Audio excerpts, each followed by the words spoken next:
Good evening. How is everybody?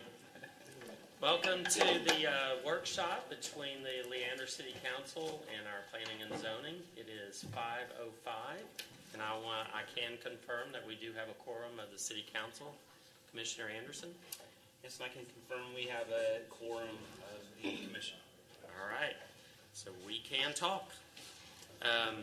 So the topics to be discussed include the role of planning and zoning, standards, and how to achieve them.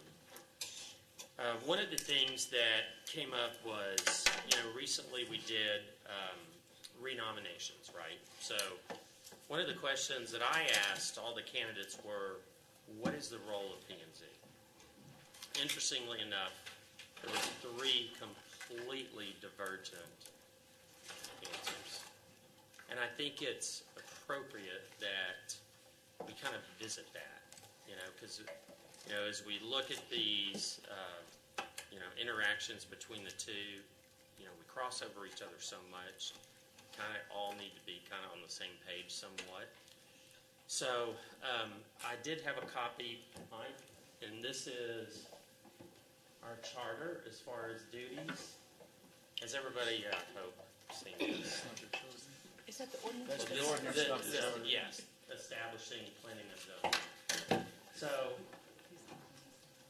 this is the defined roles of planning and zoning. I don't know if everybody's seen this, Becky. Have you seen this? Okay. So again, go down a little bit, Mike.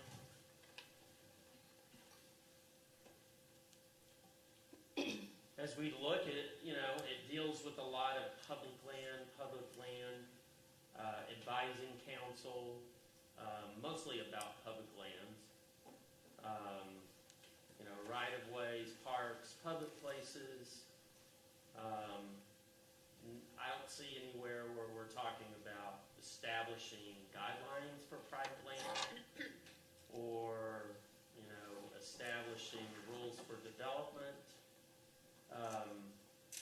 So I kind of wanted to get everybody's opinion, really, to start off on what you think your role is. When you look at that and you look at specifically what it talks about, what is your role as a commissioner when you have meetings on Thursdays? You want to start? Well, if you're looking at me, so I guess I will. Well, for one, we're an advisory commission. We advise the council, make recommendations. We're not the final authority.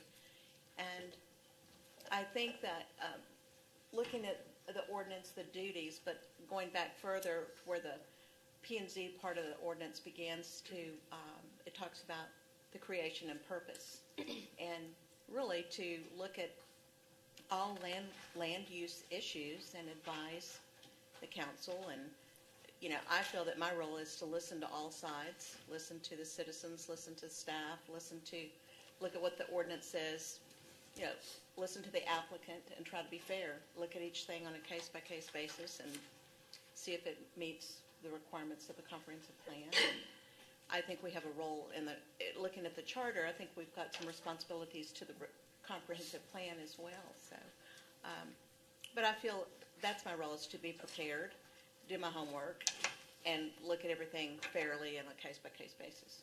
Okay. John?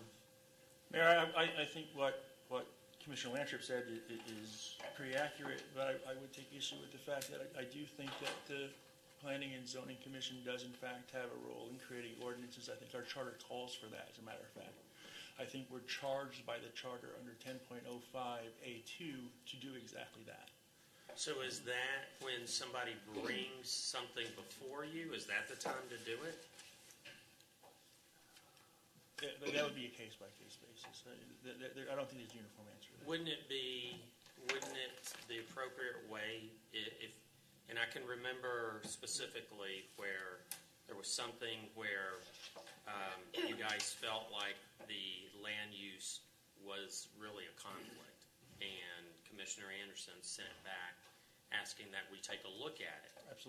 Absolutely, which I think is entirely appropriate, right? So, absolutely. But I guess the question I'm asking is that something isn't that something that should go through the process? It's not, when you say it's a case by case, are you talking about establishing an ordinance by case by case? Absolutely not. When something comes before us that raises a question, I think our job is to give you the best advice we have is to send it to you. We can't legislate that. You can. Okay. Right? You legislate that. But it's our job to say, hey, this has come before us. This may or may not be an issue. And if you don't think it's an issue, you take no action. Right? Right? We can't legislate.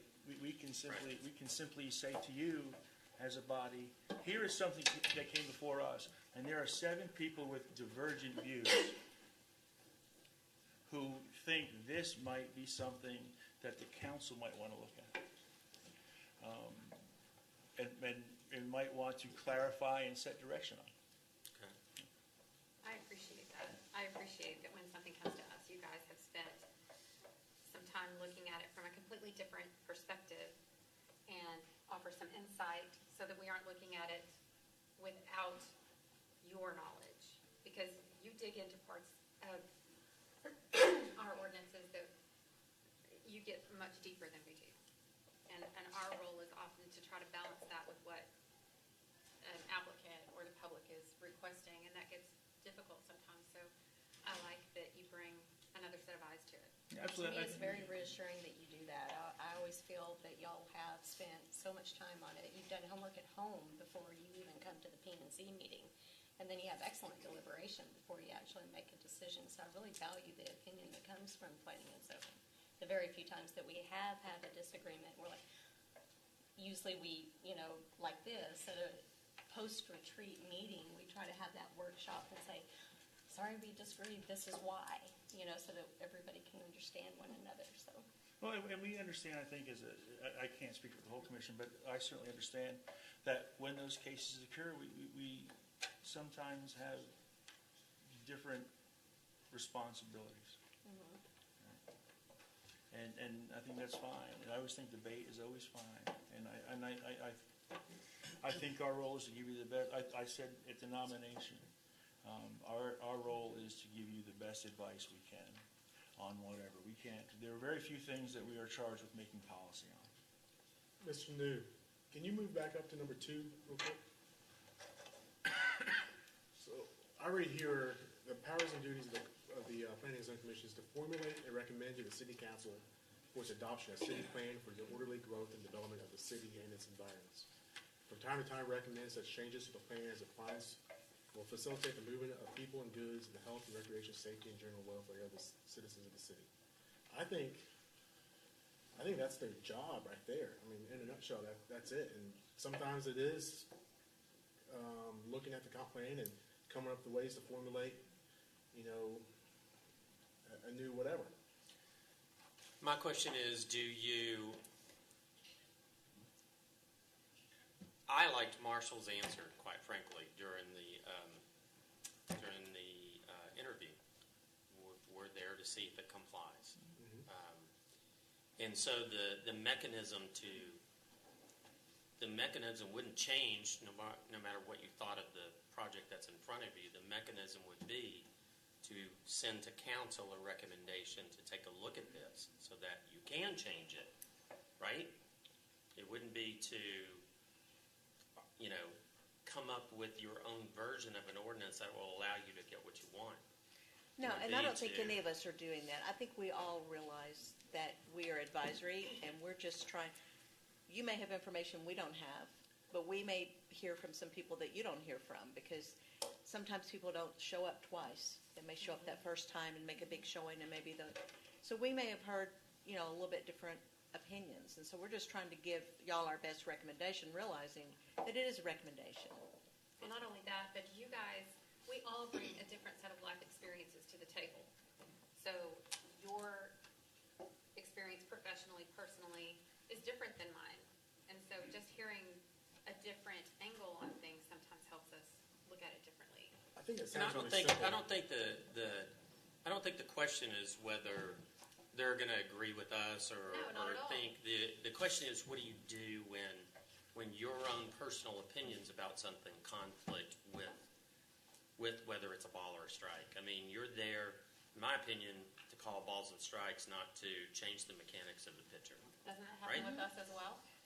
Yeah, but We have we're in a a different role. authority. We're But anybody who has been tasked with interpreting an ordinance or an application or but we're a tasked with scenario. changing that. PNC is not. I don't think But you I have don't know to that we take ever the- have, what we have, I'm sorry, I didn't mean to interrupt. What we have done is said to you, we would approve it with this, and this, X, Y, and Z. That's not changing the ordinance, that's saying to you, it fits by law right now. For example, heavy industrial fit next to Savannah Ranch based on all of our ordinances and future land use. There was nobody, I think, in this commission could have voted in good conscience to say, we approve that. We said, here's why we don't. If you agree with us, then you go ahead and make the final decision. But here is why we don't. We didn't try and change an ordinance there. Yeah, having certain on there, it Well, sounds hang pretty on simple one when it's second. black and white. But again, your job is to call balls and strikes, so you should have passed that because it did And we don't comply. need then we don't need a commission. We just need a planning. We need a planning department to say, yes, it complies. It's not your role to decide on your own. Your role is to see if it complies with our ordinances and the comprehensive plan. Excuse why me, do we Mayor, allow- I would like our attorney to weigh in on this, just in regards to the P&Z's role. Are they, if something comes before them that meets our city ordinance, by law, they have to approve it, correct? With respect to subdivision regulations, the Okay. requirement for subdivision regulations is that if you don't have discretion, so if the plat meets the requirements of state law and the city's ordinances, then you have to approve it. The exception there is if someone is requesting a variance, then you've got discretion, and you may exercise some discretion in approving that and considering those items. You'll have a staff recommendation that tells you whether the plat is compliant or not. When it comes to zoning, though, zoning is discretionary. And so when you consider a zoning application, you have the authority to, and they've got authority under the charter as well as this ordinance that's in the Code of Ordinances that defines their roles and duties with respect to planning and zoning and making recommendations there. But zoning's discretionary, so there's not a mandate on them to approve up or down if it complies or not, because that's not the question. The question is this an application that complies with the comprehensive plan? Is it an application that is an appropriate use for this property, considering all the facts and circumstances in front of you? And I think, what really shows that it's not just calling balls and strikes is the fact that we allow citizen comments before the vote. Why would we get their input if it's just going to be a matter of, well, it fits the code? So where does it say right there that that's? Mr. I Mayor, guess I would so- question page where it says that. In that section is. 10.04 of the charter, it goes into a lot more detail in terms of our duties with regard to the comprehensive plan. And part of our duty is to recommend changes to the comprehensive plan and to interpret the comprehensive plan. And I think that we do a good job in that. I think, personally, what I've identified as a big difference between us and council when it comes to planning is that, our guidance document is the comprehensive plan.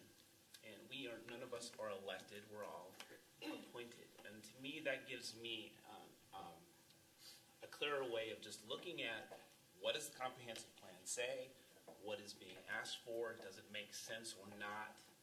Obviously, people come and they voice their opinion, particularly on zoning issues, and we listen to those. But I feel like I have more freedom to follow what the comprehensive plan says, and not, let's say, let my heartstrings be pulled because of a person's opinion than perhaps you do as elected officials who are truly representing those people directly. That's a great point. And I think that's a good thing. I think it's good that we have kind of a different capacity with regard to how we make planning decisions. And what I've seen over the years of serving on commission is that, oftentimes we'll make a recommendation and then the council goes a different way. And what usually comes down to is we don't have the same amount of information as you all do have. We haven't had all the meetings with whoever is looking to do something different. And so we don't have the full picture. All we have is what we get in our packet. We're not allowed to discuss that packet amongst ourselves anywhere else except for our meeting. So although, anything that we do ahead of time is purely on our own. So all we have is this packet, and we have the comprehensive plan. And so that's a lot less to go on. And once again, I think that's all a good thing. I think that, that there's nothing wrong with us having differing opinions on certain planning and zoning issues. And that's the way it always is. I mean, there's a lot of information coming in, and being on planning and zoning, it's kind of like they have blinders on. It's just, okay, we're just going to look strictly at the zoning, what the comprehensive plan says, and go off of that. A lot of people do come in, and I have found that more people wind up showing up at the planning and zoning meeting than going into the city council meetings, because it's, if they're upset about it, they're really riled up, and they come and they vent, or they give their opinion, and then by the time it comes to city council, I'm not sure if they're as active anymore. They feel like they've had their say, or either they've gotten what they wanted. I was on planning and zoning for 4 years, and it was everybody's opinion is different. Everybody's opinion is different on city council. I don't think that it has to do anything with the authority that we have or the different jobs that we have.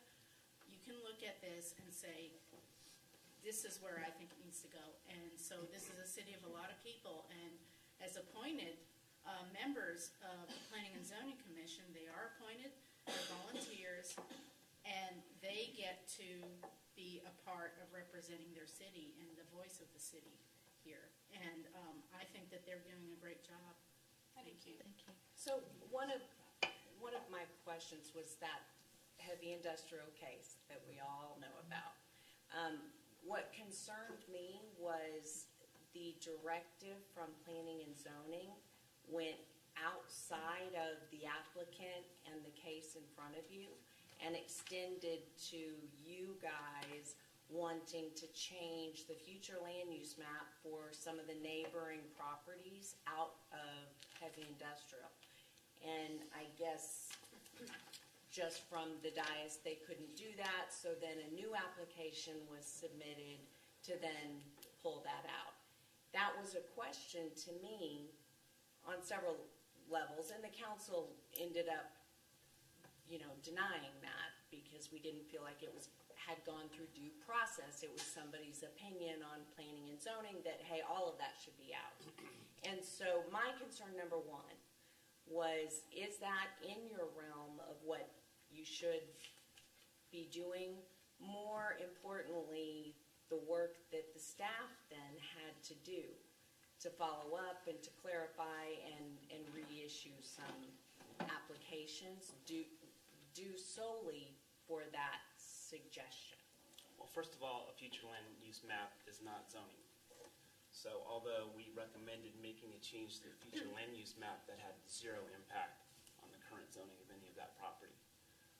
So But to that's an answer- important And that was a distinction, zoning change To cancel- that was being requested. Well, in my opinion, it was perfectly in their purview, and I'm grateful for them to be looking at that and thinking of those sorts of things and sending them to us. And that's part of it. Right. They are advisory, and they advised us to look at this and go in that direction, which is fine. And so I mean, in section 10, and I don't have the number exactly in front of me, it says that planning and zoning will provide an annual report for suggestions of comprehensive plan changes. I'd asked the city manager for a copy of the last three because I don't know if I missed them. So is that something you should be doing on an annual basis or on a case-by-case basis for the future I land actually thought that use? was what our meeting was about tonight, was an annual report of what planning and zoning did over the past year. and Okay, any so, recommendations. yeah. Yeah, that's what we use. And I hadn't heard of any of those. And So I was- Councilmember Cannon's point is essentially correct, that in the charter, it specifically says that we are to recommend to council any changes or amendments to the comprehensive plan as may be desired or required. It does specify annually. Much of the other language in there says something to the effect of at least every 5 years or at least annually. I'm not sure if that means that we need to package everything up into once annually. But also, this particular thing that the mayor has pulled out is from the powers and duties in the Code of Ordinances, but a little bit farther back in that at the very beginning. Our purpose is a little bit more broad in that it says that we are to identify community needs and advise the City Council of their short-range and long-range implications for the total development of the city, recommend achievable community goals as a basis for long-range planning and development, recommend plans, programs, and policies that will aid the entire community in achieving its defined goals, and to interpret the adopted plans and programs to concerned citizens so that private activities and desires may be accomplished in harmony with public and private policies. And I think that's the general thought process of the commission that we have with every recommendation we've made to council fallen under that purpose. To change the ordinance? I mean, I can talk, if you want to talk specifically about ordinances, it specifically says, review and make recommendations to the council to adopt or amend land development regulations in consistency with the adopted comprehensive plan. Now, fairly enough, if we come in and we say, you know, we think that the future land use map, which is, of course, a part of the comprehensive plan, so our recommendation is to change the future land use map so that the entire city is designated as employment mixed use, that would be out of compliance with the rest of the comprehensive plan, because the comprehensive plan says that we need to aim for a mix of housing types and we need to foster both commercial and housing development. So, I mean, that would be making a recommendation for a comprehensive plan change that's out of compliance with the rest of it. So certainly we couldn't do that. But I mean, when there is an ordinance that comes up that's out of compliance with the comprehensive plan, and of course that happens every 5 years because we write a new comprehensive plan, and with the intent of bringing the ordinances in line, those will need to be made recommendations on. So I mean, it says. I feel like it's more the addition of things. Another example that comes to mind is the Hero Way right-of-way that was put before y'all for 200 feet, I believe, and by the time it reached council, you guys had approved that, but you tacked on to it a 14-foot sidewalk on both sides of Hero Way from 183A to Reagan. So, and my question to both staff and council, that's nowhere in our ordinance. That hasn't been done anywhere in our city. And so I asked the question, why would P&Z make this recommendation? So we can speak specifically to, I don't remember us tacking on space. It was that if you look at the transportation plan for the 6-lane or whatever it is, arterial, that has bike lanes on it. And it came in without those on that. So we said, look, it's a big giant road. It probably doesn't need bike lanes. So instead, we moved that space into a shared use path alongside it. And though it doesn't specifically say anywhere in any of our ordinances that we need to add bike lanes or anything like that, or adjust the shared use paths, it does specifically say in the comprehensive plan that we are to be working toward multimodal transportation and accommodating for all road users. Sure. However, council has not seen a final version of that roadmap, so. Oh, the transportation plan? That road extension that we're working on with TxDOT and Wilco, Sure. we haven't seen a final version. Therefore, there's no way you could have seen that maybe there was or wasn't bike lanes on it. My concern The plans that we got showed. from Walker. We had to vote on what we had in front of us. Right, it's part of our plan Okay, already. it's not addressed. Just on the plans that we received, it Okay. didn't show them.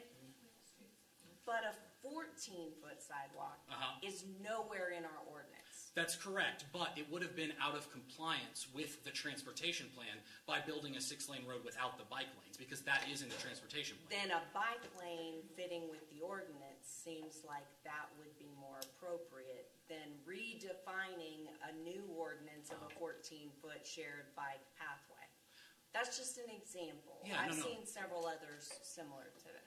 I guess my only thought process is we could recommend it to you as it is in the transportation plan.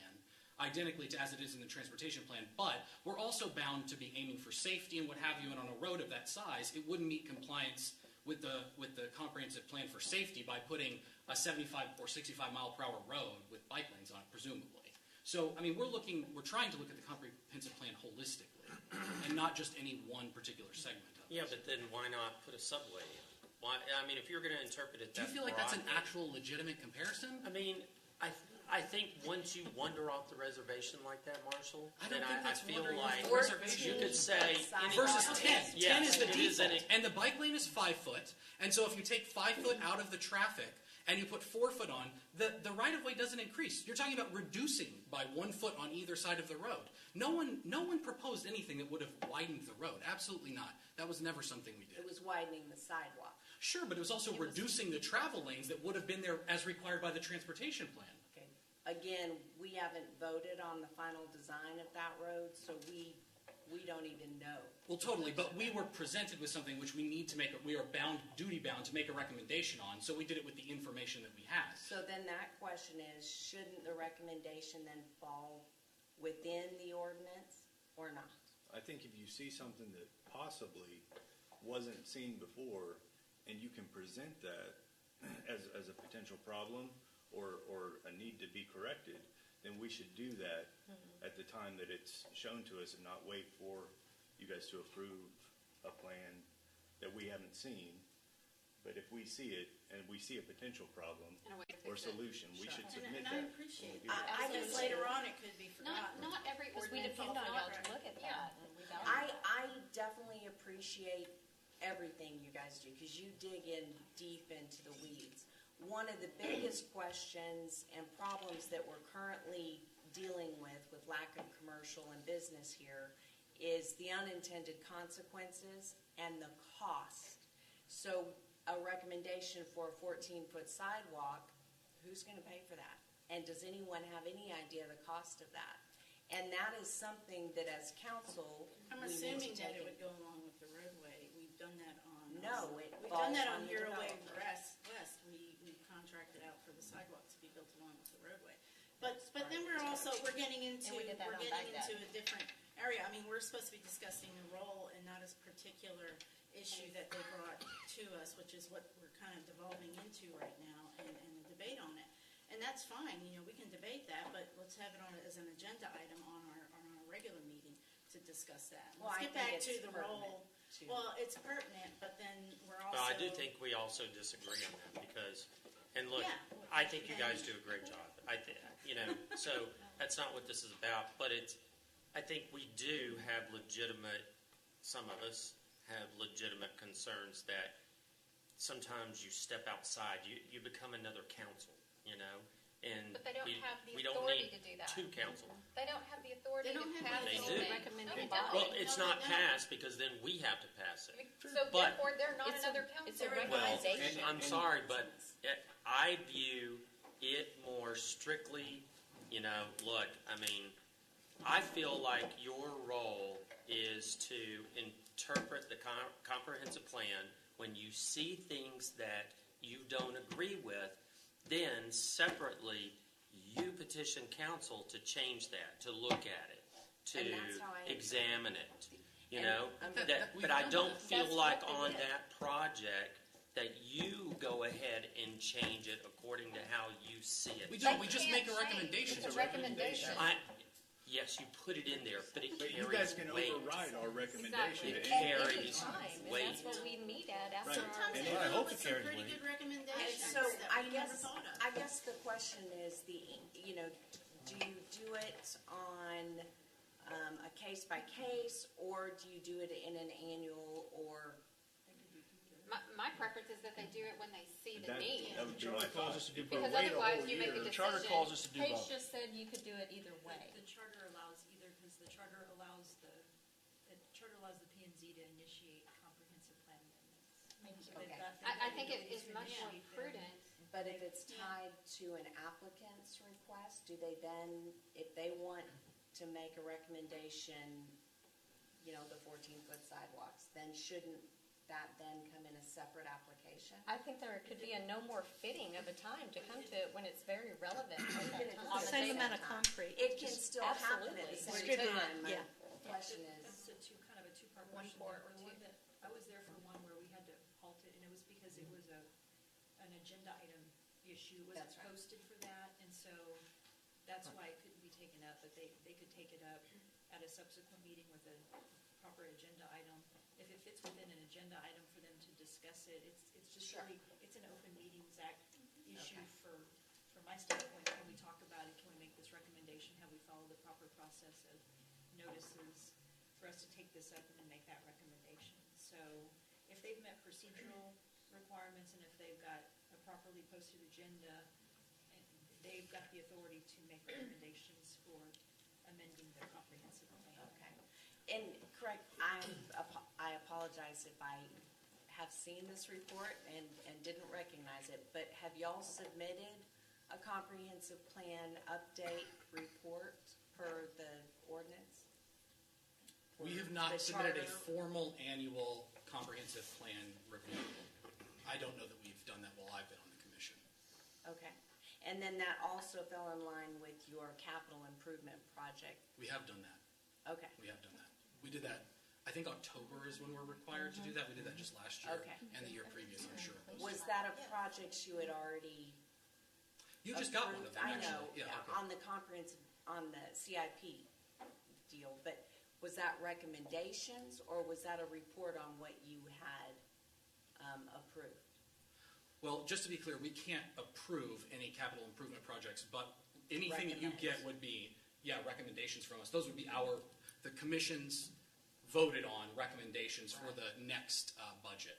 Okay, and those came up on a case-by-case basis? Sure, yeah, Okay, definitely. and so, and maybe I misunderstand section 10.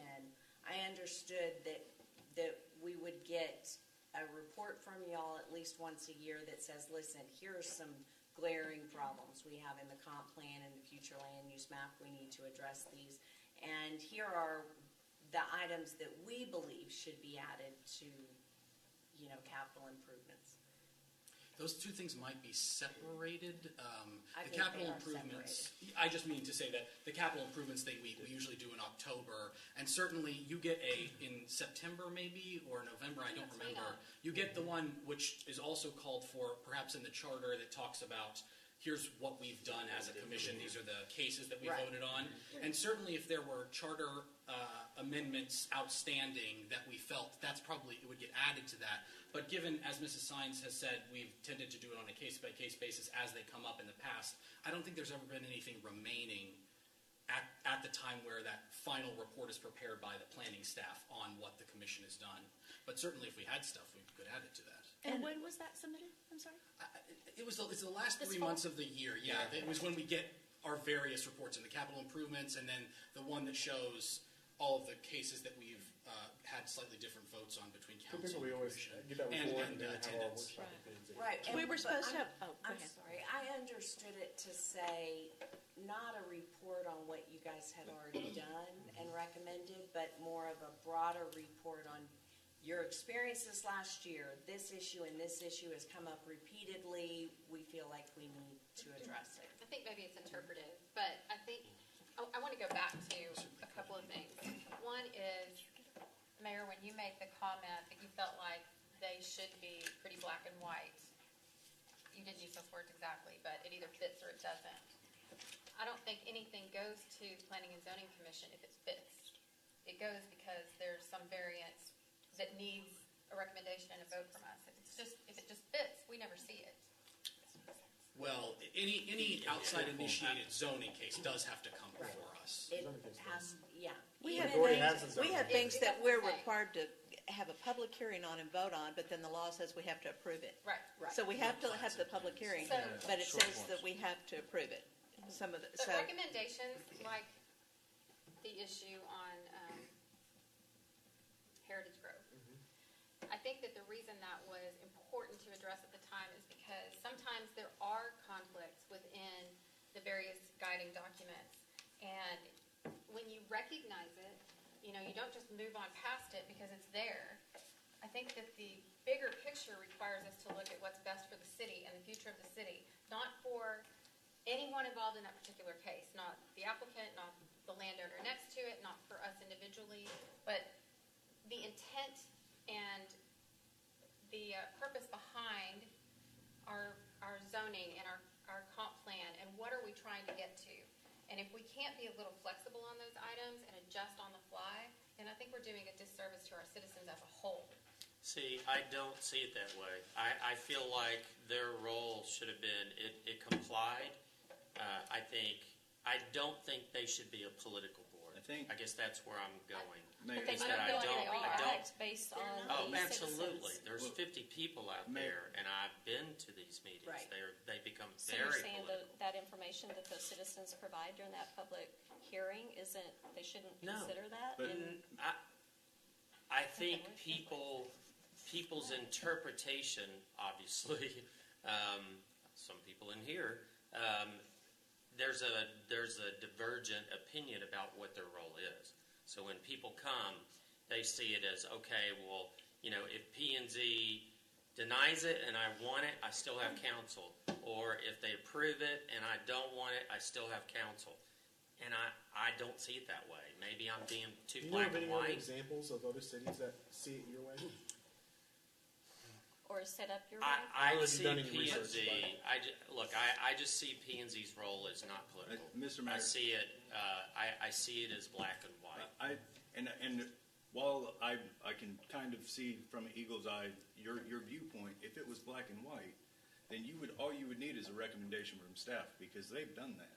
Yep. They provide us with whether it complies or doesn't. Yeah, but I guess you would be sort of the people's, because we appoint you. Staff doesn't appoint you. Right. But We they've appoint done the you. work. I mean, we don't, and So staff. So, I mean, you can staff overrule cannot- staff.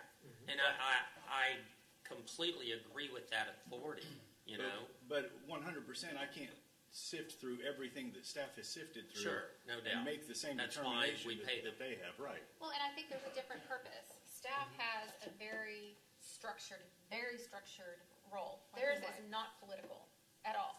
But it also doesn't take into the account the voice of the people that it affects. That's when it goes to P&Z, and those people that are directly impacted have an opportunity to speak. And then their role is kind of in between staff and council, and rightfully so. So they get to take into account different points of view, different perspectives that staff probably hadn't heard anything about. Sometimes the they do. reason we have P&Z is so that we can be flexible as a government. So we have the government employees in there, and they have the criteria, all the zoning, everything, and they're black and white, and they pretty much tell them this is what you can do, this is what you can't do, and they want to do something different. The person coming here wanting to build, develop, or do whatever wants something different. So the avenue is go to P&Z and make your case to them, and maybe they'll allow it, because staff can only allow what's in the ordinances. Yes. Without getting in trouble. I'm sorry. Unless we've given them See, I feel authority. like the ordinance and the charter are in conflict. I mean, I do. I don't. Difference of I don't. opinion. And it is a You So know. the housing development that was pitched on Journey Parkway and Sandbass, County Road 175, and the applicant was 100% in compliance with the future land use map, the mixed use, the little bitty tiny townhomes, everything. But we had, I want to say it was 68 neighbors come to the planning and zoning that night and speak against it. And so y'all denied that. And I believed at that point it was ministerial, is that the word, where it met all of our codes. Zoning is discretionary. Zoning is never so they don't have ministerial. to- They're not bound to make a decision one way or the other. Okay, but if the zoning being requested fits with the future land use, they're not obligated to go with that? Then maybe we've just determined a problem with the future land use map when we're looking at it at that point in time. Same thing happened on Heritage Grove with it Correct. being out of compliance, and so the recommendation was made to correct the future land use map. Well, but that one overreached to 3 or 4 parcels that were never even part of the original application. And those landowners were never notified, and yes, it does affect the value of their land.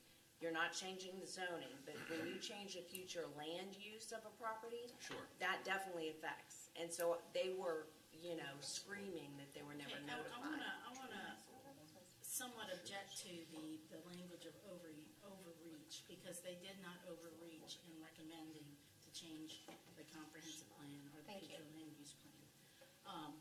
They were within their job description to recommend to us things, and they did not overreach. Wait, just So all we clear. have to do is say yes or no to it. Right, but to be clear, the applicant submitted one parcel. The overreach occurred when planning and zoning then wanted to include 5 other parcels even to the east of 183. Yes. That's and the it was overreach that I would am call it referring wisdom. to. I would call it wisdom. Okay, We saw so other potential I think problems. we're at an impasse. Yeah. So, we are almost out of time, and as you can see, these are good discussions. And here's the thing, we should do this more. Because, look, I mean, Councilor Shepherd made a good point. Having eyes is a good thing. I think there's times to have those eyes. I may disagree on when it's ruling on a particular case, whether that's the time. But we are having a retreat. I don't know if there is, 15 or 20 minutes that we could carve out to Yeah, the agenda's not set. continue this discussion. Waiting on the If agenda. there's any interest on your part, it is a Saturday. Hopefully there's not a football game that day, but, if that would be something that you guys would be interested in. I mean, I do think we've got some important things coming up as we look to, update the comprehensive plan, and it changes, then it's going to affect you guys, it's going to affect us, obviously. We're going to have ordinances that, may conflict, and I think how we kind of handle that is going to be something we probably should talk about. I definitely want y'all's input as we move forward on the comp plan review. I think it's very important that we get input from y'all, from staff departments, from everyone. But y'all are the front lines, so there's no question, And I think that, from my perspective, I had somebody send me something about, hey, what is it, what is it you're looking for? You know what I mean? And I think those kind of talks are good, especially as we go into looking at somebody redoing a comprehensive plan. What is it? What's the end goal? I think those discussions are beneficial, Well, I think that the underlying truth and the reality that we're all going to have to adjust to is that there's not going to be 100% consensus from everyone. So we're going to have to accept some differences here and there. I think the process that we've got in place is highly effective. Is it always, a happy, clear-cut outcome? No. But what we're dealing with isn't. It's not black and white. And it's constantly evolving, and as long as we use our best ability to assess the knowledge in front of us, taking into account the people in front of us, and the city that we're responsible for, then we're doing the right thing. Yeah, I mean, literally, we don't have any time, but I would like to know what we need to do on our end, too, to make your job easier. It's a two-way street. And, how can we help? My favorite TV show, New Amsterdam. I'm quoting. And I'd like to take just this 1 second to tell you each how much we appreciate you. Because what you do is not easy. It's It's very hard. And I know it's hard from up here, and you guys deal with a lot of the same decisions we have. And it's very difficult to do on an ongoing basis, on a volunteer basis, when you know there's people standing in front of you that are really going to be angry at you no matter what you do. So thank you. Some of you have been doing it for many, many years. Yeah, we definitely appreciate it. Mr. And Kagan. healthy dialogue is good. One thing to make everybody comfortable, this is a very common debate. In every city across the country, there are people on each end of this debate on every council in P&Z. So this is not unique. Nothing new. I presume the rest of the commission is happy to show up for any meeting you ever want to have. So Absolutely. At the retreat or Yes. elsewhere. Absolutely. We're Okay. here. We usually leave our Thursdays open anyway, so. Thank y'all very much. Well, this is on a Saturday. Yeah, no and problem. it is coming up, the 26th. So, Next Saturday. maybe we can come up with a time if you guys think, maybe a late morning, mid-morning, it is here, so it's not way out in the boonies, so, I can be here. I can be here. Absolutely. okay. Thank you. Thank you, guys. Thank you. y'all. Good talk. All right, we are adjourned temporarily. The time is 5:48.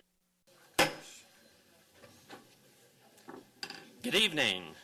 Welcome to our city council meeting. Today is Thursday, January 17th. The time is 6:04. This is a regular meeting of the Leander City Council. We welcome everyone. At this time, Joe Bob Ellison will be providing our invocation, and I'm going to ask him to come to the podium. Following the invocation, please remain standing for the pledges of allegiance. Thank you, Council, Mayor, Mr. Cagle, distinguished, amazing staff. Father, thank you so much for the opportunity we have to be here tonight, God, just to do business. Father, sometimes it's your business, sometimes it's city business, but I believe, Father, it's all under God's business. God, I pray you wrap your loving arms around our mayor and all the councilmen and women. And God, I pray for our city staff that they continue to remain strong, Father, with the ups and downs, and just remember that they're loved not only by our church, but the churches in our community, and most of all by their Lord. Father, thank you, Father, for Linda Krompart, who's going to be recognized tonight. Just an amazing woman of God and a heart for years, Father. I just pray, Lord, you continue to wrap your loving arms around her and her health. We love you, Lord, and we're looking forward to a great time tonight. Everybody said? Amen. Thank you. I pledge allegiance To the flag of the United States of America and to the republic for which it stands, one nation under God, indivisible, with liberty and justice for all. And the Texas flag. Honor the Texas flag. I pledge allegiance to thee, Texas, one state, under God, one and indivisible.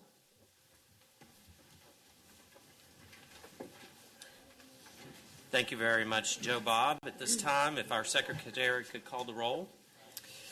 Councilmember Andrea Navarrette. Present. Mayor Pro Tem Michelle Stevenson. Here. Councilmember Shannon Shepherd. Here. Councilmember Christine Sederquist. Here.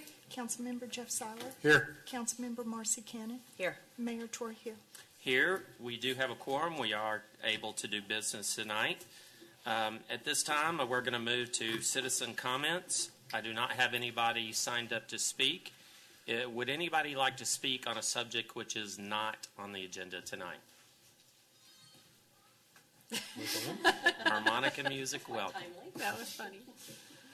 All right, so at this time, we're going to move to our recognition, proclamation, and our visitors. And tonight, we're going to recognize Linda Krompart with Bags of Hope. I'm going to ask Councilmember Sederquist to read the proclamation.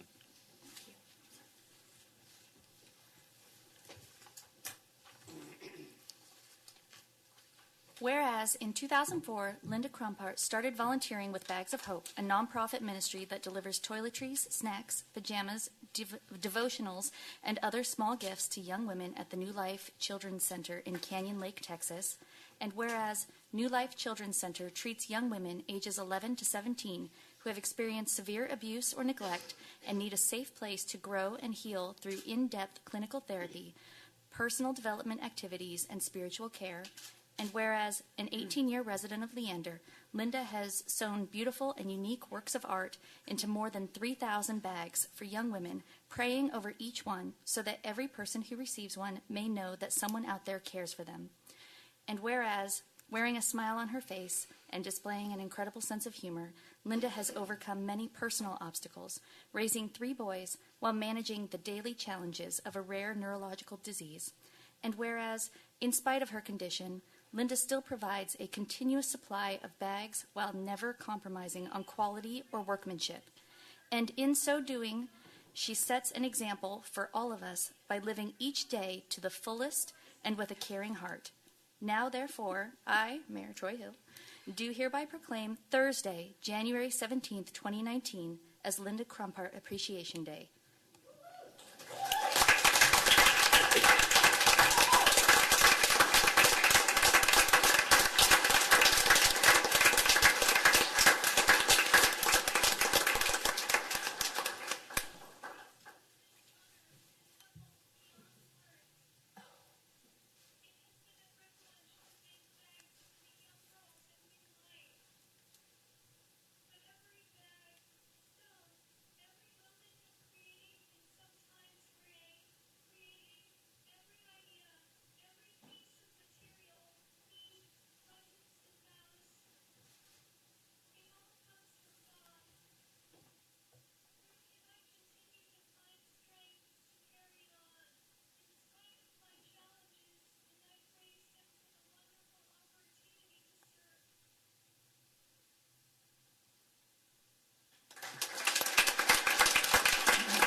We're so fortunate to have such loving and giving people out in our community. Just tears me up a little bit.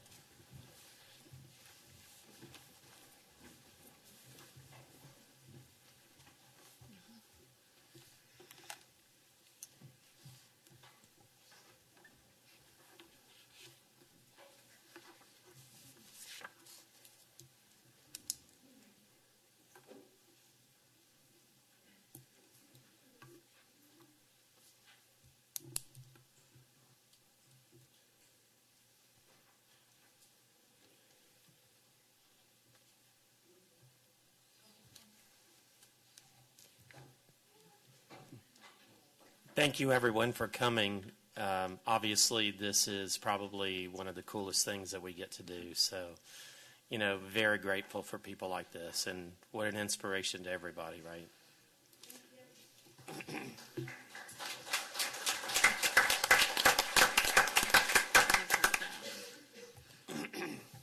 Okay, at this time, I'm going to call Bridget Brand forward to provide an update for our Chamber of Commerce.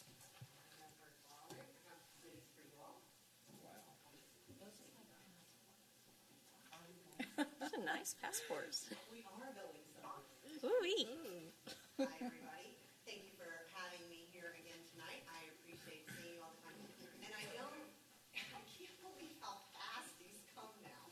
I remember in the beginning, in the early days, I thought it was so long between the times that I would get to see you all. And now it seems like every time. Today I was like, oh my gosh, I gotta go. Gotta go again. Here it is again. Anyway. Well, we're glad you planned so long for it, The Chamber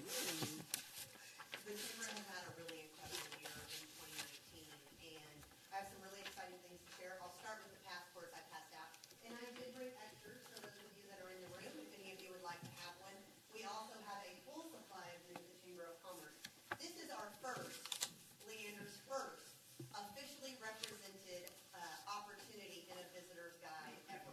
And so if you'll go to the very last page, we also have back cover, which is pretty exciting. You will find Leander in the Texas Hill Country Trail region for the passport for not only 2019, but also for 2020. Basically, what this does is allow visitors to Central Texas to collect these passports.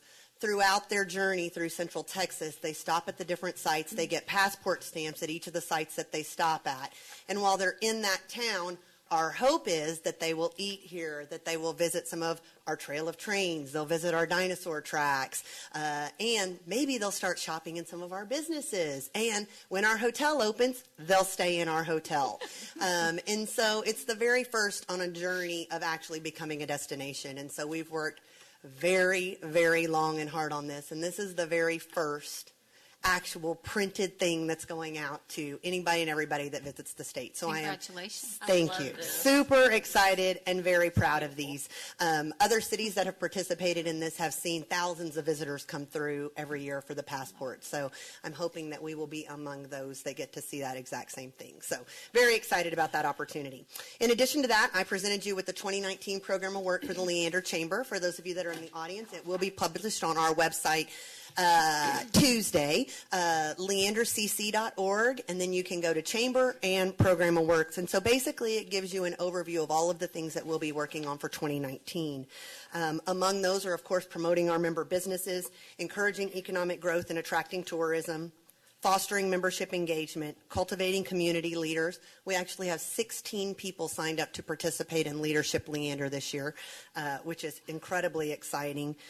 Driving workforce development, and we have some incredible new programs coming out for our workforce development program, including DISC analysis and strength finder analysis for our member businesses that might not otherwise be able to afford that type of thing, which is really exciting. Continuing our partnership with SCORE to bring new businesses to Leander and to help our businesses here grow.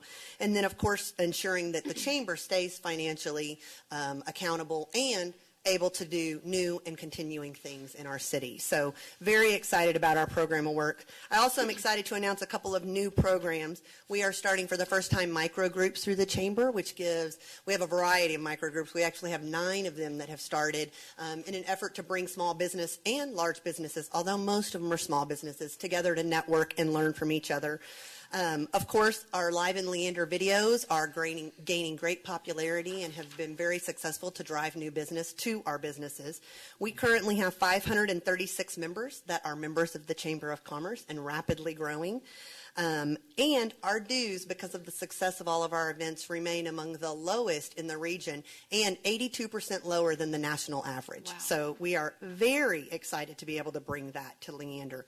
In addition to that, we are, for the first time, bringing the circus to Leander. So for those of you that love the circus, it is coming. The circus will be here March 15th through 17th. So they will actually be at the VFW post, and very soon we will have tickets available for people that are interested in that. We're also bringing Vintage Market Days, which is insanely exciting. Vintage Market Days brings about 10,000 people to the city, and we will be hosting that in Leander April 11th through 14th this year, which is really exciting. Because, of course, people come to shop when they come to Vintage Market Days. So along with shopping in the places that are obviously featured in Vintage Market Days, our hope is that they will shop and dine and eat in our town as well. And so it's a really great opportunity for us. And then, of course, May 18th, Old Town Street Festival will be back around. And so it will happen before I'm here again. So I figured that I would share and announce that our headliner this year will be Doug Stone. So we are very excited to have Doug Stone as our headliner. And we're bringing LC Rocks back because it'll be our 5th year, and they were our opening band for our first year. So we're bringing them back to have our after party, since we'll have street lights. Oh, nice. Yay. Right? We'll have street lights by May, right? Yeah? Fingers crossed. At least one. Hey, we're really hoping we have street lights by May. Anyway, it has been a really great year. We very much appreciate the partnership that we have with you all, and I'll take any questions that you have. Bridget, you do an incredible job. Just thank you for everything that you're doing, Jeff. and this is outstanding.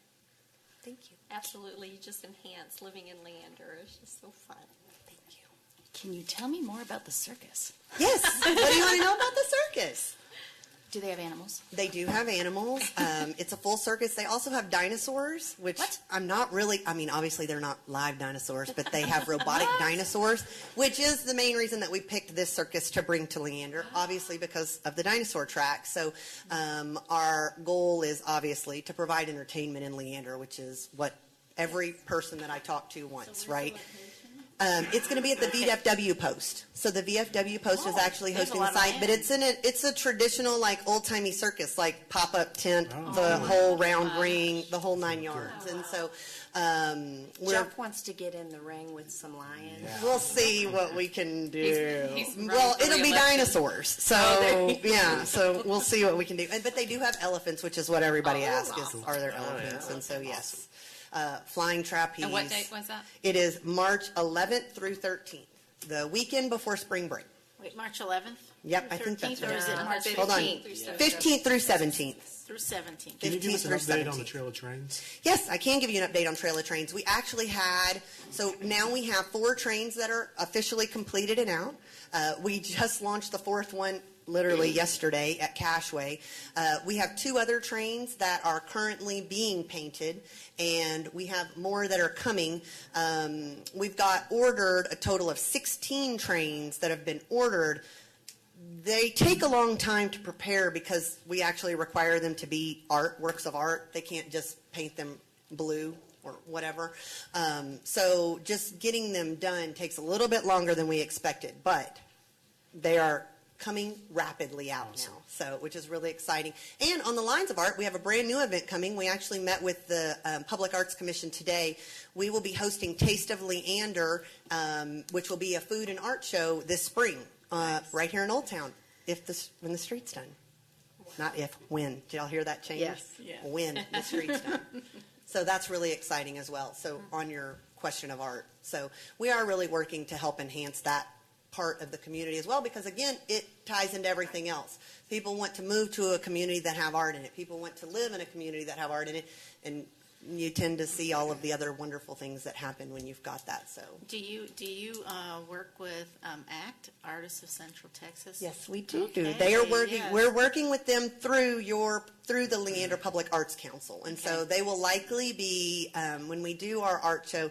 They'll likely be part of the silent auction that we're planning. Okay. They don't know that yet. We planned that today. So that's a very new information. If you're watching, hi, it's coming. I'm just so thankful for everything that you've done. You bring our community together, not just our businesses, everyone. That's true. I appreciate it. It does seem like every festival that you guys do gets better and better every year. Thank you. We try Which really hard. is, just keep it up. I mean, know. there's no demand or anything. No pressure, Bridget. That's Good luck. not by accident either. She's got this little check-off list every year. Yeah, we do. She It's a does. lot of Look at little those details. Virginians, Do it a that's little lot of better. work. Well, it's a lot of great people. People always ask, how can we do it? And it's because we've got such a great community. We have so many great volunteers and so many incredible businesses. So I'm very happy to represent them. So thank you all for what you do, because it is a partnership. So without your support, it makes it very difficult for us to be successful. So I appreciate you all. Did we get some Ringleader, kind no pun of intended. count for the Christmas? Yes and no. We didn't fly a drone that day, so we don't have an exact number. But based on our last year number, because last year we did fly a drone, I'm expecting it was probably around 12,000 people is my guess. Just because we could compare from last year, and you could tell that there are more people Right. there this year than there were last year. We know that last year was right around 10,000. 9,880 something was our actual estimated count. So I'm guessing, give or take, it was probably around 12,000 people. But it's easier when we fly a drone. But it's hard to fly drones at Christmas because now that everything happens later, it's dark. We can't fly drones then. So it's hard to get a count for Christmas. But that's my Bridget guesstimate. Put like a big headlight on it. And But yeah, I think That's that's probably. wonderful. I think we're probably pretty close to that. Would you agree, Mark? What do you think, Count? Oh, yeah. Yeah. At least. Whatever you Yeah. said. Spot on. Yes, Bridget. Whatever. Sure, I'm gonna nod. We'll go with that. If y'all have any questions about anything, of course, you know where to find me. Please feel free to reach out. And same goes for anybody here. Thank you. Thank y'all. Bridget. Have a good night. Thank you. All right, at this time, we're going to move to item 8, staff reports. Mr. Cagle. Sir. Just one moment. I'm going to give a brief report on the sales tax. I've got a couple of slides. And Mr. Powers will give you another financial report and may touch on some of this. But what you see here, since we're in the first month of the year, we've got a January sales tax, but remember, we're not through January because we received the check at the first of the month. The state receives it in December based on economic activity in November. So when you're looking at this economic data, there's a 2-month lag. So in January, we've got 5 months of data, and under January, the bar on the far right is we had $411,009, which that was about an 8% increase over January of last year. Now, what you're looking at here is a calendar year, but our budget operates on a fiscal year, so we're now 2 months into the fiscal year. Our December check was the first one, January is the second, and for the fiscal year to date, we're up 21.6% over last year. And you will notice that quarterly payments we receive in February, May, August, and November, and the smaller taxpayers only pay on a quarterly basis. The bigger taxpayers pay every month. So every quarter you get that's why you see a bump there. And then so let's look at a 12-month rolling average. If you look back, so we just received the January check. A 12-month rolling average on 2018-19 versus 2017-18, we're 13.65% up. And if you look at the far right, you know I always say never get too excited or too sad about 1 month's results.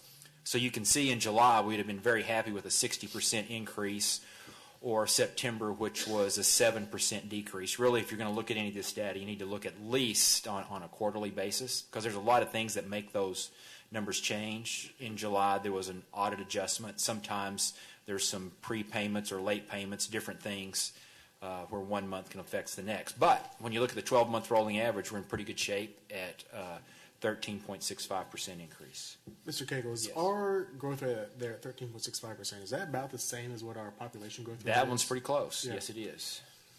And there's, you'll see, we do like to look at it on a per capita basis, and you see that bounces around a lot year to year because this past year we had a huge population increase, and there's a lag. There's always, and it just depends, but behind the population increase, the sales tax follows. There's some direct stuff. When someone is in their house, there's a sales tax on some of their monthly bills. That happens immediately. But the bringing other retailers and things to town, there's always a pretty good lag behind that. Thank you. Yes. Any other questions? If not, I will. Why do you yeah. think this December was so much better? Well, so right, that goes back to that. When you look at that number, you can, if you want to go to the comptroller's website, you can pull up the individual historical, monthly, annual data. There's for Leander or for any taxing entity. There's also another report. You can look at each month, and it will detail what was collected that month. Were there any audit adjustments? Were there prepayments? Were there late payments? And we had all of those in December. And so there was a big prepayment in December. So I knew that January was going to be a lower month, and I was even a little bit worried it might have been negative. So I was really happy with 8%. So there's a story behind it, especially back in July. There was another large audit adjustment. So what happens a lot of times, a business may be, for several years, be paying their 8.25% sales tax to the state. And the state keeps their 6.25% and then allocates the other 2% to whichever taxing entities. Well, sometimes they get the location of that entity wrong, and so maybe there was a business that had been paying for a number of years to Cedar Park. When the state finds that out, then they will give us they'll make it all up and give it to us immediately. And they have some rules in place. If it's too large, they don't take it away from the other city all at once. They do it over time. But that's one reason for an audit adjustment. Or they catch someone that hadn't been paying their sales tax, and they have to make a large payment, and there's another type of audit adjustment. So another reason to look at this at least on a quarterly or annual basis. Don't get carried away on 1 month.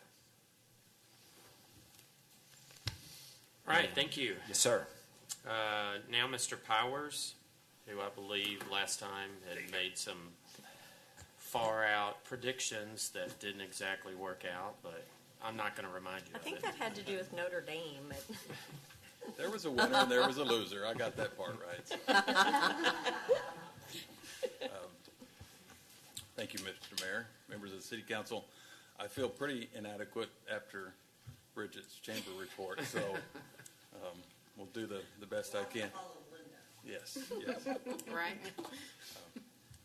So I'm going to cover three of the major funds of the city: the general fund, the golf course fund, and the utility fund.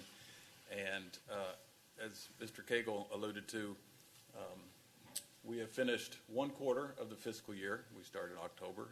So these figures represent October through December. From a financial standpoint, revenues and expenditures, this is probably the kind of the slowest quarter in terms of money coming in and money going out. So some of these charts may look a little odd, but they will catch up. Trust me. So on the general fund, I'm going to cover revenues first. General fund revenues. These two slides represent the maintenance and operation, or the general fund portion of the overall property tax rate. These are the collections over the past 10 years, and you can see that they have steadily increased. Now, this is year to date through December compared to each year to date through December. This isn't total. This is just through December. We get the vast majority of our property tax by December 31st, and then taxes are due on January 31st. Most people are aware of that. So we will collect well over 90% by the end of January So property tax is a significant source of revenue. The slide on the right-hand side just represents what we budgeted for property tax revenue versus what we've collected year to date, and then versus what we're projecting. So we're on track. The next time you see this chart, we may be at or above the estimate. So, sales tax, this only represents December. Mr. Cagle covered January, but this is through December. And as was previously stated, the December check was 35% more than last year's December check. Again, budget to actual versus projected, it's too early to project, but so far we're up 8% over this time last year. The next largest source of revenues for the general fund are development fees. These are building permits, construction inspection fees, zoning fees, subdivision fees, all lumped in together. So through December, we're slightly up above where we were through December of last year. Still too early to make much of a wild prediction, so we think we're comfortably on budget. What was the reason in 2018 that we went down? Yeah, that one. From the 17? 2017? I would have to see if there was It was probably significant development in 2017. Multifamily, large subdivisions can have a large impact on The development fee part of it? Yes, Mr. Powers, this is all development fees, so it's building permits, it's inspection fees of the site work. Mm-hmm. So that last one is where we get some big ones, and also multifamily units come in. They pay large fees. So if you'll remember, the single-family permit count was just down ever so slightly, not that much. So it's going to be some timing of some large developments and multifamily units that make that difference. And again, this is just for the comparable 3 months from the prior year. So when we look at January's report, these numbers might be, or the bars might be completely different. Well, 2018's done though, correct? Well, this is October through December of 2018. So that's not representative of everything that happened in 2018. It's just comparing. So to make it clear, every year we're showing on there, it's the first quarter of each of those years. Yes. Yeah. Okay. I'm sorry. That helps. Yeah. And then just all revenues together. And again, at this time of the year, property tax is the largest source of revenue, and then throughout the rest of the 9 months, the other revenues kick in. The golf fund revenues,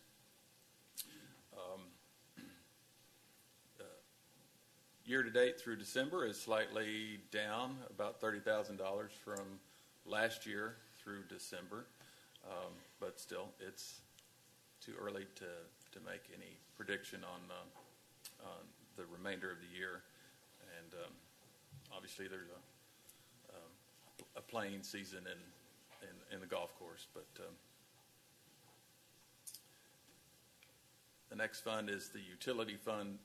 This is utility fund operations. It does not include any of the impact fee revenue. Those are capital project funds. So this is just the water and sewer fees that customers pay on a monthly basis, as well as new development tap fees to get those accounts started up. The difference between last year this time versus this year this time is last year the utility fund was owed some money from the capital projects fund, inter-fund transfer. So that transfer took place in December of last year. So it's kind of an anomaly. Year to date, our water sales are 1% less than they were a year ago. So again, water and sales are dependent on time of year and weather. So kind of early to tell where we are headed there, but no reason to be concerned. General fund expenditures, personnel expenditures are as a total or the largest share of the budget. This represents not only wages but benefits and taxes and health insurance, workers' comp. So it's all personnel related expenditures. Year to date through December, we're up 12% over last year. None of that is surprising. The current fiscal year budget added 27 new positions. Not all of those have been hired, but certainly many have been brought on board. Everything else but personnel is this chart. This is a little bit hard to gauge without diving down into the details because of timing on when certain contracts are paid out, also some interfund transfers. The big spike in 2017 was a little bit of an anomaly because of an interfund transfer between the general fund and our vehicle replacement fund. That year, we just made that transfer in December. Other years, we've made it in January. So that was the spike there. The golf fund expenditures, personnel, they stay pretty flat year in and year out. They have 16 employees. Roughly half are part-time, the other half are full-time. This includes the maintenance crew, the pro shop, and the employees in the grill. They run a pretty tight operation over there on personnel staffing. All their other expenditures have been fairly consistent over the last 5 or 6 years. In prior years, 2010, 11, 12, and 13, there were some major repairs done to the golf course, which is why some of those spikes are in those prior years. Isn't it true that this last year was the first year, or we can celebrate the fact that we did make a profit? Absolutely. I know some of those things are dependent on droughts and things like that, but yes, it's that accomplishment is awesome, and everybody at the golf course does Grant, and everybody deserves a lot of credit. So, and Mr. Tummins. Yes. Mayor, and while you're just on that the first quarter of revenues was still very good because it was better than all the years prior, except for last year. And you think about the weather we had in the first quarter, it's entirely weather dependent. So they're really off to another very good start. Mm-hmm. Yes. On the utility fund side, personnel slightly up year to date over last year. 3 positions were added in this year's budget compared to last year. Just for historical purposes, the little tiny bar in 2010, that was when we only had a utility billing office. In those, prior to that time, the city contracted out all of the meter reading and the work in the maintenance of the lines, and the city's only water treatment plant was maintained by LCRA, so or BRA and LCRA. So since that time, the Public Works Department has grown, as well as the billing and meter staff. And this is all the other expenditures in the utility fund operations. Again, this does not include any capital projects. That very large bar in 2016 was another anomaly. That the utility fund collects all the revenues from the customers, and then we have another fund that we transfer the debt service payments that are utility operations. So we make those internal transfers to another fund just to segregate those accounts. And in 2016, we just moved that on a accounting basis all at once in December as opposed to staggering it out. So kind of messes up my chart. So got to live with it. So no predictions on this page. So, happy to answer any questions. Thank you. Thank you. Appreciate it. All right, Mr. Tummons.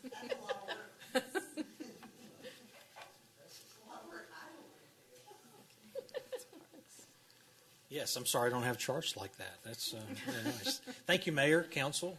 It's always nice to come up and talk about recreation programs for the next few weeks. And thanks to a great staff that we have that continues to provide excellent programs.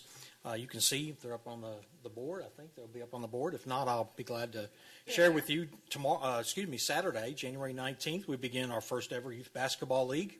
All the games will take place at Leander Middle School. We're very excited to get this kicked off. Also, later this month, we have our adult athletics again with flag football and kickball beginning. Our senior active adults, they are extremely busy always. And we're going to Mel's Bowling Center on the 23rd of this month. The Divine Lake Kite Festival vendor applications are kicking off on the 28th. So if you know of anybody that would like to be a vendor out there, or a vendor at any of our events, I know Bridget would probably like to know that we could share vendors and those things back and forth. But and then also, I always want to give tribute to our public library because they put on some tremendous events. And sometimes, people know about them, but I don't know if everybody knows about them. And so always go to their website, look at what's going on because they have tremendous events like Bilingual Storytime and Teen Test Kitchen, which is really cool. So check some of those out. And, of course, their monthly dinner and movie. February 13th, active adults will go back to Lady Bird Johnson Wildflower Center. Something new this year. On February 15th, we have a kids' night out for Valentine's. We're doing it the day after in conjunction with mom and dad having a coffee and dessert. So kids can come from 6 to 10, and then mom and dad, after you go out to eat and have your time together, then you can come back separate still from your kids, but you can have coffee and dessert. So how cool is that? That's neat. And then we have on February 23rd, we all look forward to our Little League opening ceremonies, and the following day we're having our Major League pitch, hit, and run. And then again, we finish up the month with a trip to Blanton Museum with our active adults. I'll entertain any questions. So exciting. Any truth to the rumor that council's going to put together a youth basketball team? I think we're we could disqualified arrange that. We could arrange that, yeah. Team up. Play the Maybe not All-Stars or skilled. something. Yeah. I think I'm waiting for the inactive adult. Oh, okay. We'll look at that too. I just want to say that list is ridiculous. Thank you so much to all your staff that's pulling all this together. It can't be easy. It's a lot of work. Thank you. Yeah. Thank you. Absolutely. So, Very impressive. Always done very well, too, so thank you. In Lakewood Park. Oh, wow. I don't have enough time, Mr. Hager, probably. But we've been out there every other day, and we've got another progress meeting tomorrow, but it's really looking sharp. Wow. So they're putting fencing in for the dog park, getting all the roads cut. It looks really, really good. We're excited. excited. That's We awesome. can't wait till the fall when we open it up. Oh, in the Such fall. a jewel. That's Yes. when it's expected. Okay, perfect. Are we still on track for October-ish? Right now we are. There's been a lot of wet weather and a lot of Right. mud, so go out there and put your Hey, everybody boots knows on. that. But, I did. I couldn't make it out to the trailer. What do you do when the lake floods right now? Like, that lake doesn't flood It a whole doesn't lot. flood? Okay. It really doesn't. It'll come up a little bit, but it hasn't. In my time here, it hasn't flooded really That's at awesome. all. So yeah, we've been very fortunate. And it's always had water Very well in it during controlled. our severest drought. yeah. That's right. That's beautiful property. Yeah. It is. Thank you. Thank you. All right, we move to the One more. police report. Chief Minton. Thank you, Mayor and Council. I feel like after hearing all these positive things that are going on, we're bringing up crime. But the positive thing is our crime rate is really, really, really low. So, but I've got of course, see everything up there. So the things I'm going to talk about this quarter, one, Sergeant Wilcox is going to present our quarterly crime report. I want to also talk a little bit about our parking lot expansion, which should be finishing up this quarter as well. We have a lot of activity. It seems to be going on over by our building with some growth. Something super exciting, I'm sure, as Roger, the budget you heard a minute ago about a microwave monopole tower. And I'll talk a little bit about the end of the year report that we're going to have in March. So without further ado, I'm going to pass it on to Sergeant Wilcox so she can talk to you about crime. Okay. Hello, everyone. Hello. So just a reminder that this is the last time we're going to be doing that uniform crime report, and then going forward, we're going to be switching to that NIBRS National Incident Based. So it just has different criteria for how the crimes are classified. So just a reminder of that. And just a little notice that January, we're not actually doing the conversion until sometime in February, so you may get like 2 versions of January because of that. So I'm assuming that my stats did not end up there, but you do have the quarterly report, and it compares, that rolling report, it compares the fourth quarter from 2017 and the fourth quarter from 2018, as well as the next page, which is the fourth quarter snapshot data. So just want to take a couple minutes and just discuss a couple things in here, just kind of how you read it and look at it. Okay, as Chief said, our crime in this city is very low.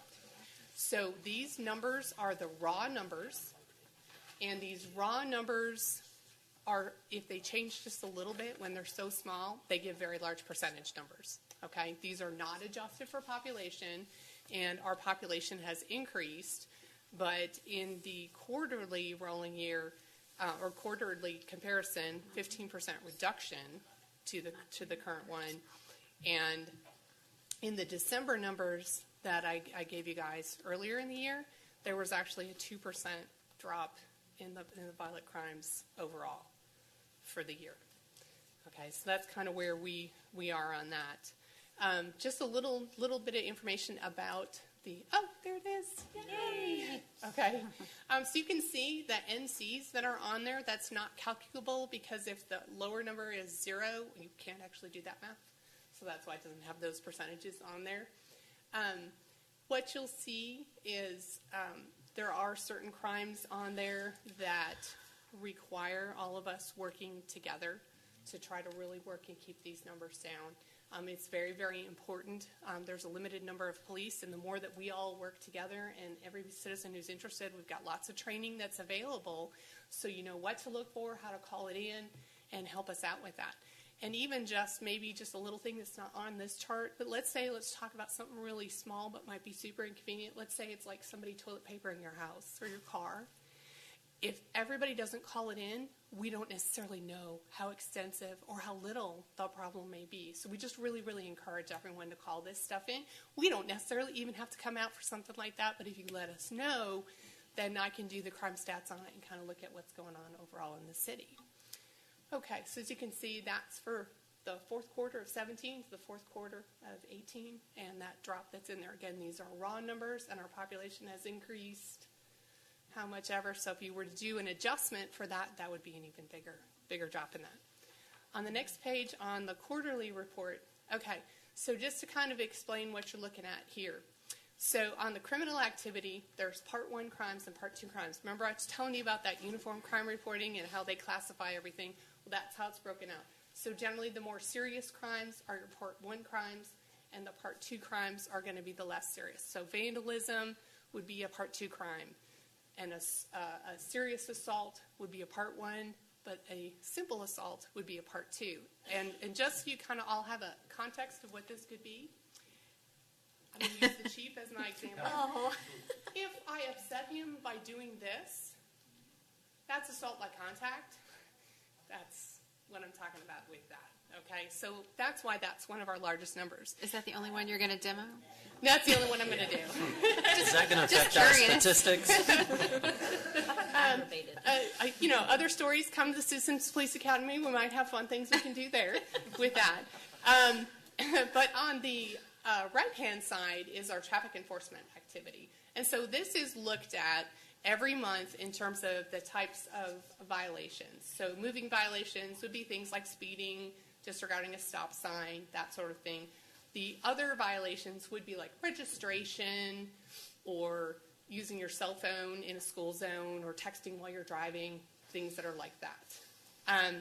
If we can lower that down, all the way down. Okay, so we have calls for service that are over here. And just to kind of explain, calls for service is everything except traffic stops. Okay, so we used to have that in there, and that was a little misleading from the prior year because it looked like we had a big drop in calls for service. And we didn't. We had a drop in traffic stops. So we don't want to have that misleading data on there. Calls received literally means phone calls, as opposed to us seeing something, self-initiated activity, that sort of thing.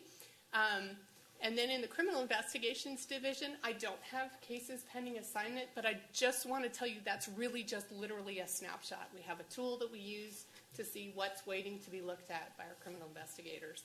And there's no point in repeating that because I give that to you every month. That's on that. Okay? On the right-hand side, animal services activity, just to kind of mention, they spend a lot of time trying to get the animals back to their owners instead of taking them to the shelter. The numbers that you get from the shelter include what we bring as well as any citizen brings on that, just to kind of point out some of the differences with that. And then on the next page, just to kind of point out, of course, our thefts are always the highest thing that we have on there. Mm-hmm. And this, I took out shoplifting this time because there's really nothing we can do about that. But the burglary of the vehicles, theft of bicycles, theft from buildings, and all other thefts. And that just kind of breaks down that theft, taking out shoplifting on that. Is shoplifting high? Is that typically a high number in our area? Our crime overall is still very, very low. Okay. But in thefts, just like the simple assaults I was explaining, there's just kind of nothing we can do about that. I actually did a specific initiative years ago because it's thefts from stores and thefts in the schools. So those two pretty much take up a very large percent of it. It varies a little bit, but it's going to be more than 50% just even back of the envelope and those numbers on those. And that's very difficult because those are things that, but there's nothing we can really do proactively about that. We've talked to some of the business where they've had some issues on some better ways to secure some of those things, but when you have a large store and a minimal amount of employees, there's just some things that walk out. And some of them are internal theft as well, which are hard to prevent. Yeah. But that's relatively like what she was saying. I mean, the problems that we have are small, these little things like that. We want to keep it that way. Even with the growth that we've had over, 14% or 13% growth, and our raw numbers are still showing a decrease, just goes to show that it's not just the police that are doing this. We're doing what we're doing in our part, but it's our community's effort, it's our neighborhood watches, it's our development, it's our you guys and what you guys do to help with that. Just it's all everybody doing it together to keep it. Takes a village. Some of the stuff like the burglary from the vehicles, most of those, I think we talked about this last time, they're unlocked cars. And unfortunately, sometimes burglaries from a building are because the garage door is left wide open and somebody goes shopping in there to get lawn equipment and those kind of things. So we tried some initiatives on that. Our numbers actually went down in some areas where people are starting to shut the garage doors. But I think it's just kind of a never-ending battle because when we shut it, we kind of chase them around town. I really, in keeping with that theme, you guys do such a good job on social media of just putting out little reminders of things like close your garage doors and make sure your car is locked at night. So it makes a difference. We want the numbers to go down. It's just I know when numbers go down, it doesn't look like we have a lot to do. But we want to keep that up because in the end, we want the quality of life here in Leander. That you're not getting your stuff stolen. Nobody works hard to get their stuff stolen, right? Absolutely. I had a quick question on the calls for service. Yes. 35,588 year to date. I'm just curious, how big is our police force that are responding to that huge number? So typically, patrol-wise, we have 6 people on shift. So when you divide that up, I mean, some of those calls aren't going to be all serious calls. They may be like, hey, there's a bucket in the street, and they got to respond and move the bucket or things like that. So typically, we have 6 people on at any given time on shift, kind of running. That is amazing. But like I said, sometimes, like I said, at certain hours of the day, It's a little bit, Yeah. it's lower, it's busier on sometimes, so it kind of balances itself out to what we have, so.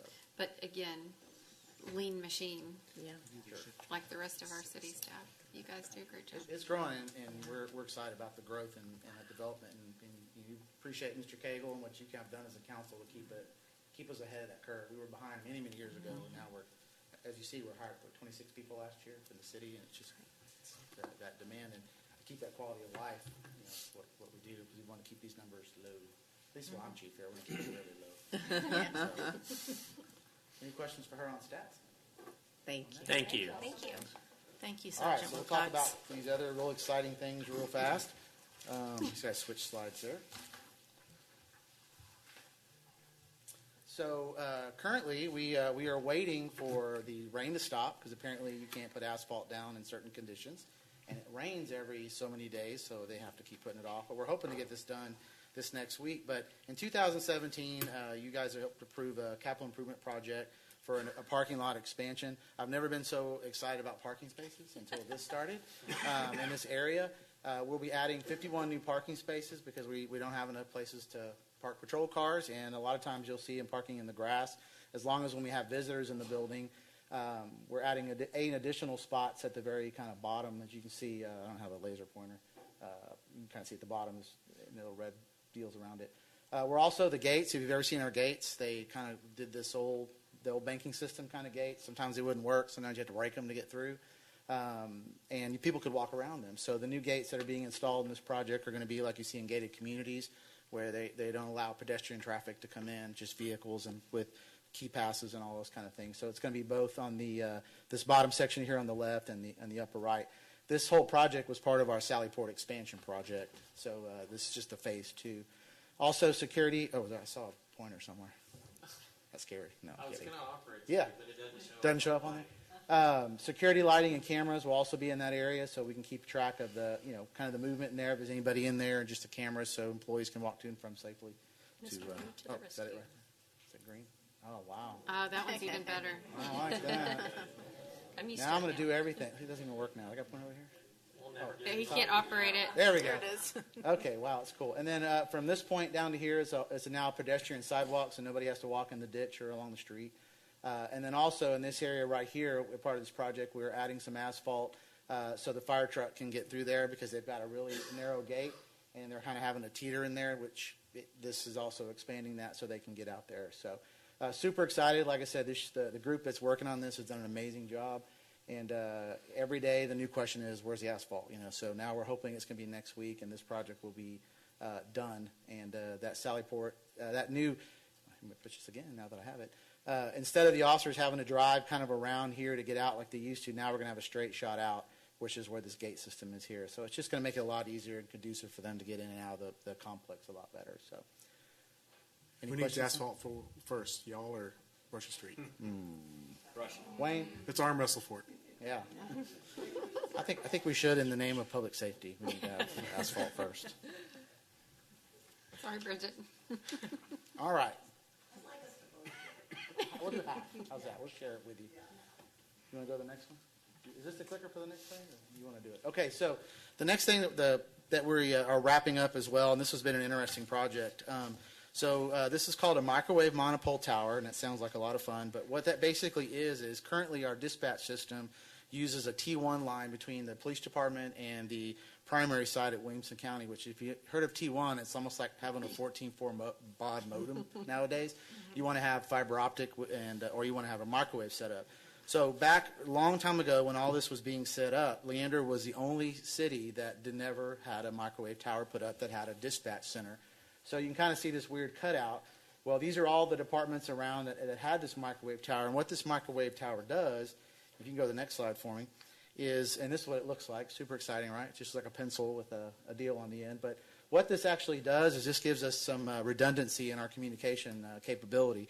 So the microwave is the primary sense, and it's faster and it's more reliable as it sends information through to the primary dispatch center. And when you have a T1 line, it degrades and it can be cut or some damage can be done. So they're switching that out as well to fiber optics. So now we have basically what you call like a loop. So if the microwave tower falls, we've got secondary communication with fiber optic. If the fiber optic's cut, which will be our backup anyways, we still have our microwave tower. As of today, right now, if the T1 line fails, we're sunk. We have no communications anywhere within the city, and that's kind of a bad thing to have, especially in an emergency. So this is another thing that we appreciate you guys helping us fund to get put up. Not something that I'm really was excited about putting in a budget, because I'd rather spend this on something really cool and flashy and neat, but it's something that we needed desperately. It also added a third dispatch position for our dispatch center, because as we know, the calls for service that are coming in, the amount of calls that we're going to be doing or generating over the next 10 years, we're going to need another dispatch position. So this also included that, so we could have a third dispatcher in there to kind of help dispatch all the calls. So, but this should be done, I've been told, in February, and I think we've been dealing with this since 2017, but there's just, when you deal with FCC and all that, there's a lot of red tape. And apparently we've jumped through all that to get there. So it should be putting up in February. Is this going to be in a top secret location? Top secret. It's going to be camouflage. So no, actually it's right behind our station. So you should hopefully not see it too much, because it's just going to look like that. That's about as decorative as we could get it. So Okay. any questions on the tower? All right. And the final thing is. Since 2012, right when I was brought on as chief, one of the things that I wanted to always make sure was that we were as transparent with what's going on at our police station. I think sometimes police departments, the only time you see sometimes an officer is in a bad situation, maybe in a speeding situation, or you're getting stopped, and we do a lot more, or someone's going to jail. And we wanted this report that we do, and you guys probably saw it last year, something that kind of tells people what we have done for the past 12 months, what's going on, some of the hot spots in the city for accidents or the type of crime that has happened over the last 12 months. We hope that this is used by our chamber as well, or to businesses or developers to kind of look to see what's actually happening in this community, what kind of things are going on, that what is the police department dealing with on a daily basis, because we want it to be a tool for people that move here. We get phone calls that say, hey, what's your crime rate there, because we want to move there. Is this a dangerous neighborhood or whatnot? And we want to try to get this in the hands of every citizen that we have in our community, so they know kind of what's going on. So the reason I just up there is tonight's numbers were just quarterly. As soon as we have this, Chief Hayes, who's our master at putting these kind of things together, is putting all the pretty pictures in and getting all set up so we can get that to you guys hopefully next month, so you can kind of see it and see kind of what we're doing. So I just wanted to give y'all heads up that that'll be coming pretty soon. Thank you. So any questions on any of that? Thank y'all. Awesome. Well, I appreciate it. Excellent. Thank you. Thank you. Thank you. I just have to say,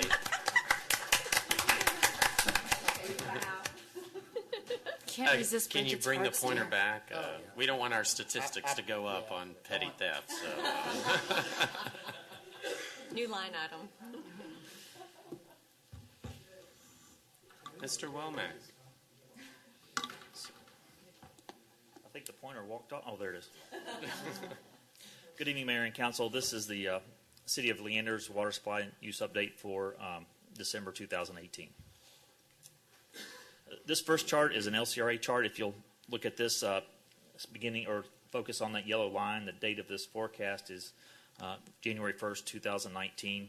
If you look to the right into the future, this projection of combined storage goes all the way out for 6 months to July 2019. And to the left, back into the past, is a year's worth of historical data of combined storage. If you look here, not going to work for me. On the far left, in January 2018, you'll see that the combined storage was 1.7 million acre feet. And it stayed steady for the first 4 months of the year, and then a gradual decline into the summer. And then September rains came, and it gradually increased, and then came mid-October. And this is the anomaly here. This was a historical event. Combined storage went up to 2.48 million acre feet on or about the 19th. Lake Travis was at its 5th highest level at that point.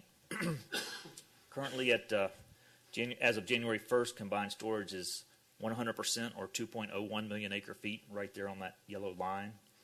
And then the dashed lines, if you look out to mid-January, combined storage is still very high at 98%, just under that 2 million acre feet.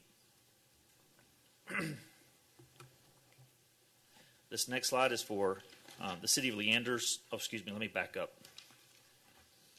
Wrong way. December's inflows were 177% of the historical average at 120,320 some odd acre feet.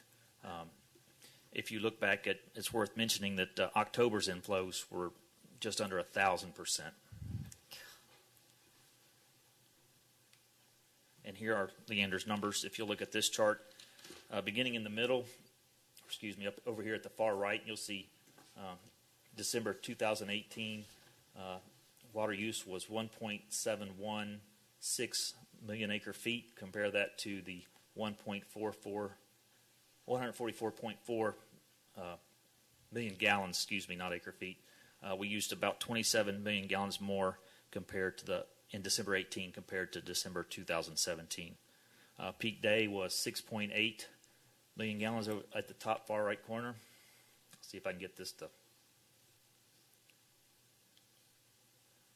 right there. And then December 2017, the peak day was 5.96 million gallons. And you can see it here on the chart. That 6.8 was December 15th. That was a Saturday. Usually the peak days are residential watering days, Wednesdays or Thursdays. Actually, Saturday is a residential watering day, excuse me. And then the 5.96 back on December 1st of 2017. The peak day for the year, down here at the bottom right, 12.74 million gallons, was back on a typical August peak day, early August, and then for the year, 7.9 billion acre feet. This next chart is a little different than what you saw last month, but the blue connections are still, the dark blue are total connections. Up here at the far right, you'll see 18,063 connections. That's 1,599 more than the previous December for total connections, and then similar numbers for single family. That or increase rather. That's 17,054 versus 15,542. That's another 1,500 and change more. And then here on the bottom of the chart, I've added the commercial in orange. And if you look back at, or the end of December 2018, 621 commercial connections, and then the year prior, 575. And then going back to December 2016, that was 510. You see the 510, then 575, 621. And Mr. Womack, I'm sorry, I had a question on this slide now that we have the separated out data.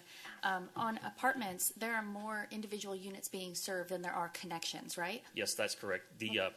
This shows the units because the connections aren't an accurate count, or because you can have 1 meter for 100 apartments or even more. It's more appropriate to show the units than the actual connections. So is there something similar going on with the commercial, or is that individual users?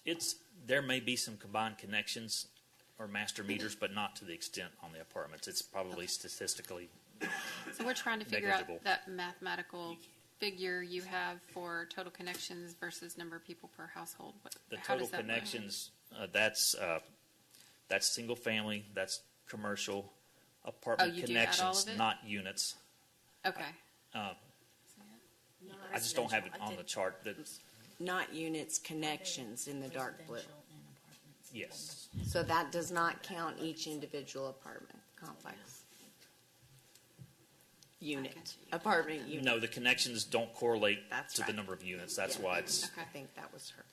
yeah, and so you couldn't take all of those numbers, and I didn't display all the different classes of connections. You couldn't take those numbers and add them up to get to that 18,063. You couldn't take apartment units. You would have to take apartment connections. Because if you added those up, it'd actually be more. Okay. So on the commercial, do you think that's a pretty close number to how many occupied commercial units we have in town? Do you know? It's pretty close. Now, there are some master meters, but I don't know the exact count. But it's generally each commercial account has a meter, but that's not absolutely true. Okay. Thank you so much. Sorry. Yep, that's okay. And this chart shows the 12-month rolling averages. You see the solid lines are the 12-month rolling averages. The lighter blue is for the BCRUA down here at the bottom. The darker for Sandy Creek. And then the two combined is the orange line. And through the years, you see the steady progression as that 12-month rolling averages has been increasing since 2016. And then the dash lines are just the monthly numbers that you saw previously for the entire year. Down here at the bottom, I want to point out that the BCRUA plant shut down as of December 1st. They are rehabbing the interior tank coating, and it'll be down for several months. So that's why that number that's why it's at zero. They're not producing any water at this point. Sandy Creek is supplying water through the transmission main that normally comes from the BCRUA. Be happy to answer any questions on any of these slides. Thank you. Thank you so much. Thank you. I just want to say that, since we started doing these reports, the feedback I get from residents is overwhelmingly positive, and they get better and better and better. So, I appreciate the work that you guys do when you put these together, and I think it's very informative for people that are in the audience as well as people that may be watching. So it's so good, in fact, that I expanded it to committee reports. And, committees, like our staff, they do incredible work, and I think it's good that we kind of hear from different committees and what they're doing and things they're focusing on, or we can value their work. So tonight, Councilmember Navarrette is going to let us know about what's going on with CAPCOG. Yay. It's going to be hard following staff's reports with my little committee report, but let me see what I can do. As you know, CAPCOG is the Capital Area Council of Governments. It's comprised of the 10-county region, the 10 counties that surround the Austin MSA. I currently serve on the executive committee and was very honored to be nominated by that distinguished group as the first vice chair for the next year. So kind of excited about that one. Looking back on 2018, there's so many programs and initiatives that CAPCOG touches, and it's made great progress in many of those areas, several of which I'm not directly involved in, from continuous work on transportation issues with CARTPO. That's our Capital Area Transportation Planning Organization, the Economic Development District, to solid waste management, the Area Agency on Aging, and the Law Enforcement Academy, though, did receive new funding from the Criminal Justice Division of the Governor's Office for additional class offerings. So that's really great for our region. Also, the Clean Air Coalition's ongoing work to combat ozone and keep the region in EPA attainment. That's very important to our economic status there. There's been many upgrades to 911, like additional fiber installations for redundancy for the backbone systems for PSAPs, and those are our public safety answering points. They've purchased new aerial imagery for the regional GIS 911 system that helps with 911 dispatch and such. This last year, they also launched text to 911. That's a really great feature when you're in a critical situation, you need emergency help, and you can't speak. You're trying to hide, or whatever the case may be. On that note, for 2019 emergency communications, we're moving towards a totally digital environment to support what's called Next Generation 911. That will allow video and photographs to actually be sent with 911 calls. So a lot of advancements going on, a lot going on with 911. As the mayor requested for the update, I was trying to think of something specific that directly affects each of our Leander citizens. And the most important initiative ever, in my opinion, is keeping our citizens safe. So I kept going back to a topic I think is critical, and that's our Regional Notification System, or RNS. That's our specific region's emergency warning system for things like floods, tornadoes, wildfires. You can get on your cell phone. They publish, to Facebook and such, Twitter. CAPCOG has just upgraded the back-end system from Code Red to Everbridge, which better integrates with the IPOS system, and that's the Integrated Public Alert and Warning System, sponsored by the Federal Emergency Management Agency, or FEMA. where the President of the United States down to senior county level officials can activate all cell phones throughout a unique warning system for things like National Weather Service events, civil or law enforcement emergencies. I think we all got the President's text last year, and that was through iPause. That one, there's no signing up. They just have you. There's no choice in that matter. But you need local warnings. So back to Warren Central Texas system. It's one of the very beneficial features is that you can sign up several locations, because how many of us are in one location throughout the day? You're not. You're at mom's house, you're at home, you may be taking classes at college, you may be working down in Austin. So through Warren Central Texas, you can sign up at several locations and distinguish those. They know between 8 and 5 or whatever, you're going to be at this address. So it's really customizable. But you can't be warned if you're not registered. The registration for our warning averages about 20 people per day. That's for the region. For example, during the Llano floods, though, and the Bull water notice that occurred down in Austin, they peaked at 700 to 800 registrants per day, because you'll see like news media teams like KXAN and KView reminding folks to get registered on Warren Central Texas during these big events. But even that, to date, the system only has an 8.2 to 10% registration rate, or about 120,000 users. And it sounds like a lot, but that's nothing for our region. So back in November, CAPCOG was allocated funding by the Texas Homeland Security State Administrative Agency to cover the costs of Warren Central Texas Outreach Project for 2019. So that's huge. So we're really hoping they go big with this and have a very broad reach, but we have to get the word out locally, and this was my shot. So I thought we'd talk about that. So take a moment. Go to warrencentraltexas.org. Easy website. Get signed up. Get registered. Do it for yourself. Do it for your family. I would like nothing more to be able to be beaming during that next emergency communications division, meeting, and see this huge spike for Leander registrants. So it's just a very exciting thing. It's vital for your safety, and I really hope everyone gets signed up. And that's my little CAPCOG update. So most people sign up when there is like a disaster going on? Yes, I think because they see it on the news media, and people, they do, notice this on Facebook and such, and people are like, oh, how am I going to know about that? Because everybody's, using their cell phone nowadays. So that way, they can reach out to you, and the numbers spike. It's huge. The biggest one they saw, though, was the Llano floods. Everybody's...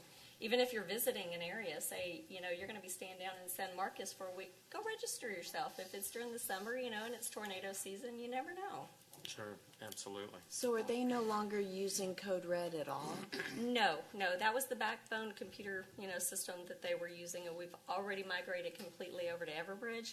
There was a period of time where they were flushing out duplicate accounts, and they've completed all that, so we are fully on the Everbridge system as of today. So if you've registered for Code Red, are you already registered for Warren Central Texas? You sure are. They actually imported all of those numbers over. That did take a lot of work through the committee, but everything was pulled over, and then they had to work through duplicate numbers and such, and they were able to really clean up that database. Great. Thank you. That's a great report. Thank you. My pleasure. Appreciate it. Okay, Council, we're going to move to our consent agenda. This is an action item. Motion to approve? I'll second. We have a motion to approve by Councilmember Sederquist with a second by Councilmember Cannon. All in favor? Passes unanimously. All right, we're going to move to our regular agenda. Item 12, discuss and consider action on an ordinance closing, vacating, and abandoning a portion of a street right-of-way known as Goodnight Trail, authorizing conveyance of right-of-way, providing findings of fact, providing severability, effective date, and open meeting clauses, and providing for related matters. Mayor, City Council, this ordinance is related to a gate license agreement that the city entered with the Crystal Falls Homeowners Association back in 2017. This is the next step in the evolution of that document. The city has installed a dispatch system on the gate so the city can access the roads and rights-of-ways for emergency purposes pursuant to that agreement. The next phase of the agreement was to, if we could get there, which we are there, almost all the way there, close and vacate the right-of-way upon which the gate sits, so that the gate is no longer located within a public right-of-way. It's located in a private street. And so the ordinance would give effect to that. There are still a few steps that have to be taken before the road would be officially closed and conveyed to the HOA, and that is spelled out in the ordinance, that sequence of events. And so by authorizing the ordinance, you would authorize those series of steps to occur, and that right-of-way to eventually be closed and vacated and conveyed. There was a request by the HOA's representative to make an adjustment to the portion of the right-of-way to be vacated, to reduce it a little bit, to impact an adjacent property owner a little bit less. We have to get assignments from adjacent property owners to convey the right-of-way to the HOA. And we are still trying to confirm whether the adjustment of the right-of-way in that way would still convey the full portion of the right-of-way necessary to allow the gate to open and not open in the right-of-way. So, and I've got an exhibit that shows what we think that might be, but we still need to review that internally. The representative for the HOA is here if you need to see any head nods or get any information from the representative. But what I would request is that if the City Council is so inclined, is to authorize and approve the ordinance with the actual description of the right-of-way to be adjusted to impact the Lot 171 to the least amount possible, but still allow the gate to clear the portion of the right-of-way that's being conveyed. Would you recommend that we take no action and bring this back later after you have time to review it internally? It just depends on if you want to. Chief? Do you have an opinion on that? Should we take action now or postpone until we get that defined? I've seen the exhibit. We've looked at the exhibit. The exhibit came from a review and discussion with legal and our GIS department. I think the legal question existing is the impact on the easements. But if you make the agreement with the ordinance and give legal the ability to have that adjustment as we finalize it, I think everybody, this has been a long process. Yes, it has. Mm-hmm. Everybody's tired. You would like this to go away? The good thing about it is all the parties have come together. I think I'm going to really say the past several months have worked diligently to everyone trying to do what they can to bring this to close. So I would feel comfortable with going ahead and taking action tonight, moving forward, and trusting legal to finish up these details. I know both of the attorneys have worked long on these items to get this done. That's Lot 171. I'm sorry. Lot 171? Yes, yeah. So, what are we talking about, 100 square feet or We're something talking like about 4 that? feet. 4 feet. Yeah, but I'm talking about the total square footage, so it's less than 50. Oh, Yeah, Yeah. it's very small. It's a small area. And they're agreeable to keeping the purchase price as is because it's not a material impact. Yeah, everybody's on the same page.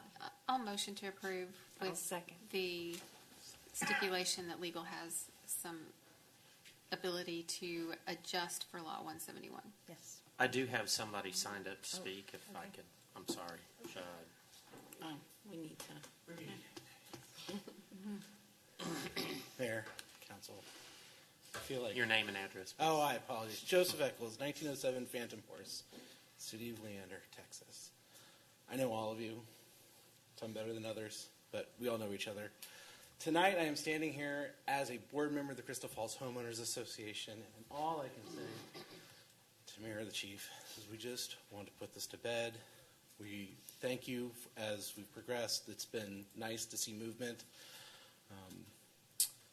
He is correct. We would no intentions of changing the purchase price, even if we adjust the square footage by 4 feet or whatever it works out to be. At this point, I feel like this is a good resolution for all parties involved.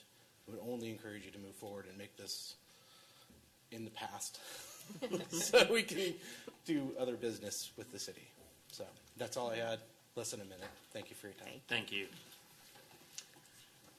Okay, so we do have a motion to approve by Councilmember Shepherd. Is there a second? A second. All right, we have a second by Councilmember Cannon. Is there any more discussion? All in favor? So approved unanimously. Okay, so we're going to move to 13. Discuss and consider action regarding a heritage tree removal request 18-TRP-001 to remove a 31-inch heritage live oak tree within the Crystal Springs Subdivision Phase 2, Section 2, as permitted by Article 6, Section 1, C5I of the Composite Zoning Ordinance. Ms. Griffith. The applicant is requesting that the City Council consider approving the removal of a 31-inch heritage tree that's located within the Crystal Springs Subdivision. The Planning and Zoning Commission and City Council did review the preliminary plat, which included the tree preservation plan and removal. During the design of the subdivision, the engineer found that the tree would need to be removed due to downstream drainage conditions that were not evident during the preliminary plat. The way that the land would work when they go through the grading, the lot would need to be elevated to account for the drainage, so it would put it in a situation where the tree would not survive. If you look at the exhibit on the screen, it's the one with the cloud right there on that lot. The approved PUD does allow for the removal of up to 42 heritage trees and up to 1,253 caliper inches. They're still below those parameters, but since this tree wasn't on the approved preliminary plat, we have to bring it back before you to review. The Planning and Zoning Commission did recommend approval of the request at their January 10th meeting, and the applicant is here if there are any questions. Well, thank you for explaining why. I was wondering why they wanted to remove that tree. Thank you. I'll motion to approve. I'll second. Okay, we have a motion to approve by Councilor Shepherd with a second by Councilor Navarrette. Is there any more discussion? I'd just like to say I'm never fond of taking out heritage oaks. It absolutely breaks my heart. But this applicant is taking out so very few. They've been so diligent in their planning, trying to save so many, especially what they're actually allowed to do on that large of a piece of property. So, got to do what you got to do sometimes. I appreciate that. All right, we have a motion and a second. All in favor? All right, passes unanimously. All right, we're going to move to number 14, discuss and consider action on Binkley and Barfield Incorporated, BBI, task order number BBI-2, for professional engineering services to design, bid, and provide construction administration services for completing gaps in sidewalks, CIP Project T.34, along the Crystal Falls Parkway between Glass Drive and Overland Drive, in the amount of $36,000, and authorizing the city manager to execute any and all necessary documents. Mr. Womack. Good evening again, Mayor and Council. Previously, at the December 20th Council meeting, Council directed that this task order come back for consideration at this meeting. Generally speaking, the comments were, I believe, my understanding were for a more defined or better defined limits of the project. Backing up a little bit more to April of 2018, P&Z did have a work session, and they developed a list of sidewalks that should be constructed to fill gaps and create continuous pathways or corridors in the city. Public Works staff, along with the consultant, Binkley Barfield, and the planning department staff, really Robin, work together to prioritize which sidewalks that should be built this first year of a multi-year project. And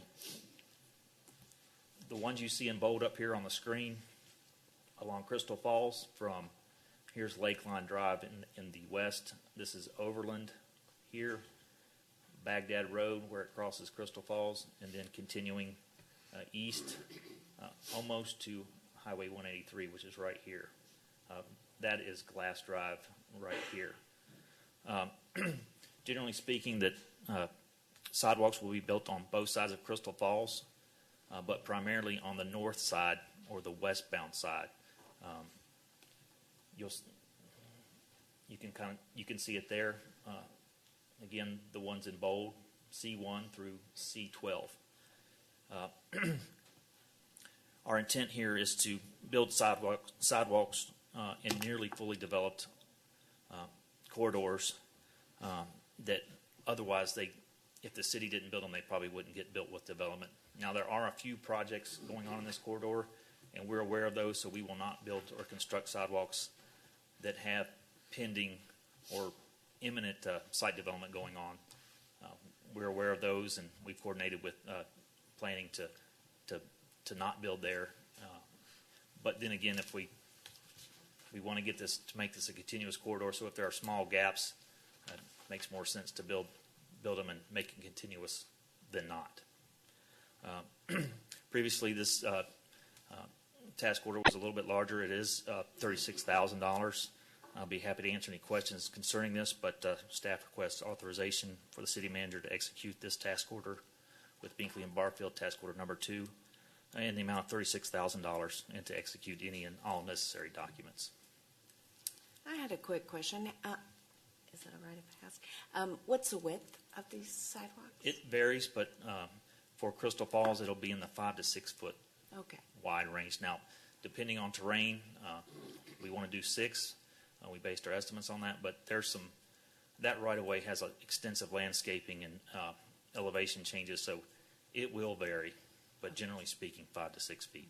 So it'll be basically matching what is already there? Yes. Okay, thank you. It's sorely needed. I'd like to motion to approve. I'll second. Okay, well, we got to that quick. We have a motion approved by Pro Tem Stevenson with a second by Mr. Seiler. Is there any more discussion? Okay, all in favor? Passes unanimously. Thank you. Mr. Womack. Okay, item 15, discuss and consider action on the award of construction contract to Austin Underground Incorporated for small transportation projects, capital improvements projects T7, T9, T18, and T19 in the amount of $926,960.31, authorizing the mayor to execute any and all necessary documents and providing an effective date. Mr. Watts, welcome. Thank you, Mayor. Thank you, Council. 3 bids for 4 additive alternates were received and opened at 2 p.m. Thursday, December 20th, 2018 for the small transportation projects, capital improvement projects T7, T9, T18, and T19.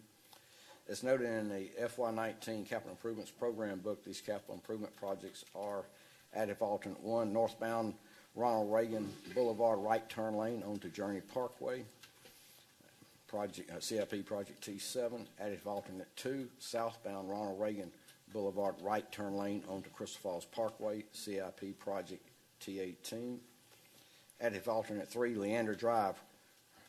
It says right turn lane onto, this will be a left turn lane, onto East Crystal Falls Parkway, capital projects T19. Additive alternate 4, southbound Lakeline Boulevard, median break left turn access drive into the shops at Crystal Falls, CIP Project T9.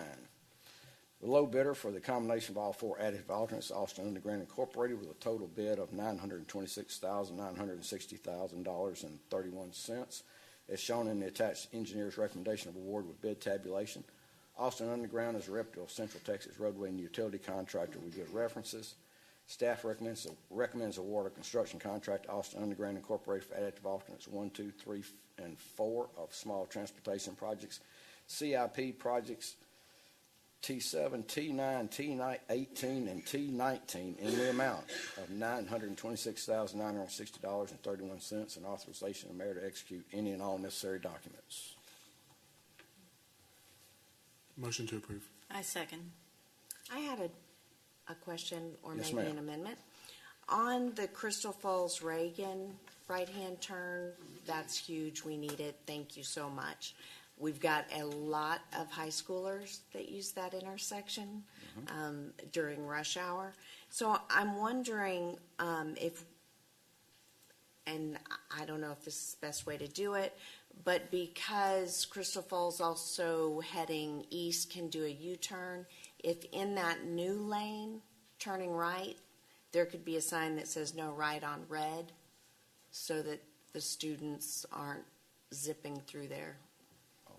Okay. So is that not your area? Well, no. I'm sorry, I guess I lost my place. Hang on, let me help. I'm trying to figure out. Let's make sure we're all talking about the right place. You're talking about Ronald Reagan in Crystal Falls? Yes. So people are doing U-turns on Crystal Falls to go headed east to turn around and go Yes. back west? Yes. Which is allowed. We can look at that separately. Okay. Be glad to Okay. do so. Need to view it, identify the problem, Sure. watch the problem, so we'll know how to Okay. address it. So. And then also on that same intersection, the Humane Society sign, I think I'd mentioned this before, but it points you right into that business's driveway because it is before the business's driveway. So while we're out there tearing everything up, if we could move that sign south of the business's Where driveway. is the Humane Society sign on Crystal Falls? On Reagan. On Reagan. Oh, Pointing okay. you to turn right on Crystal Falls. Uh-huh. It Okay. is actually located before that business's driveway. Wow. And so that business gets a lot of animals we coming need in. to take a look at that. Okay. I wonder if that's a legal sign. I don't know. Okay, I didn't know if this think was it the has to be time a- to mention it, but thank you. We'll certainly take a look at it Okay. and investigate it and see what's going on there. Thank you very much. Yes, ma'am. Thank you. But thank you also for putting these on. We need them. Yes, ma'am. Thank you. I have a question about the U-turn issue. Would that fall under the purview of the upcoming traffic study that we're doing along Reagan? It might, but we want to take a look at safety issues at this point right now and legal issues as to what the proper thing to do is. Thank you. Thank Yes, you. ma'am. All right, we have a motion to approve by Mr. Seiler with a second by Pro Tem Stevenson. All in favor? Passes unanimously. And thank you, staff, for Thank you, bringing this Mr. before Wise. us. Thank It's you, sorely Mayor and needed Council. for the safety and the traffic flow in our city. All right, we move to item 16, discuss and consider action on an ordinance establishing a no-through truck zone on Hero Way from County Road 269 to Ronald Reagan Boulevard. Mr. Watts? This proposed ordinance amends section 12.05.002D of Leander Code of Ordinances and provides for the establishment of a no-through truck zone on Hero Way from 269 to Ronald Reagan Boulevard within the city limits of Leander. Existing exceptions in place in section 12.05.002 paragraph E of the Leander Code of Ordinance remain unchanged with this proposed action. The city manager and city engineer met with the operations manager of Custom Crete on December the 17th, 2018 to discuss the impacts of this proposed no-through truck zone in their business operations. Although Custom Crete trucks will no longer be able to travel Hero Way between 269 and Ronald Reagan, the Custom Crete operations manager did not object as there are viable routes along County Road 269 to RM 2243 and along Hero Way west of County Road 269 on Hero Way to Ronald Reagan and to Highway 183A, Mel Mathis, Highway 183, and Hero Way West. The elimination of through truck traffic on Hero Way from County Road 269 and Ronald Reagan will improve traffic safety along this narrow, unimproved section of Hero Way that was not designed for heavy truck traffic and will address the numerous citizen complaints of near misses by loaded heavy trucks. Staff request approval of the ordinance through establishing a no-through truck zone Hero Way from County Road 269 to Ronald Reagan Boulevard. Mayor, I believe we still have a speaker on this? Yes. And I will address a cleanup that is not part of this action. It's going to be a cleanup that's been in. It's been an issue that's been in the ordinance for probably since the day it was initially passed and codified, and we'll address that after the speaker. I do have several people signed up to speak. I'm going to call your name, and if you give your name and address, and you have 3 minutes. We start with David Price.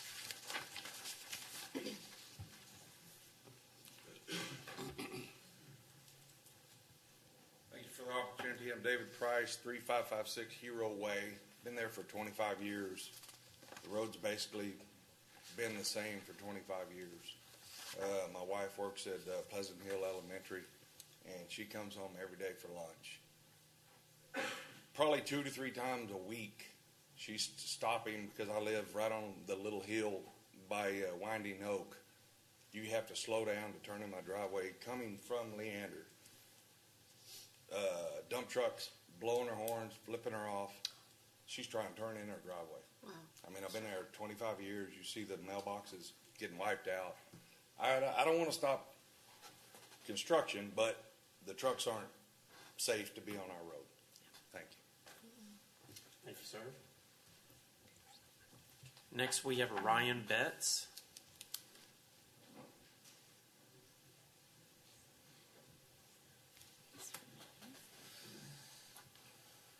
Thank you, Mayor, Council. Ryan Betts, 5707 Willow in Dallas.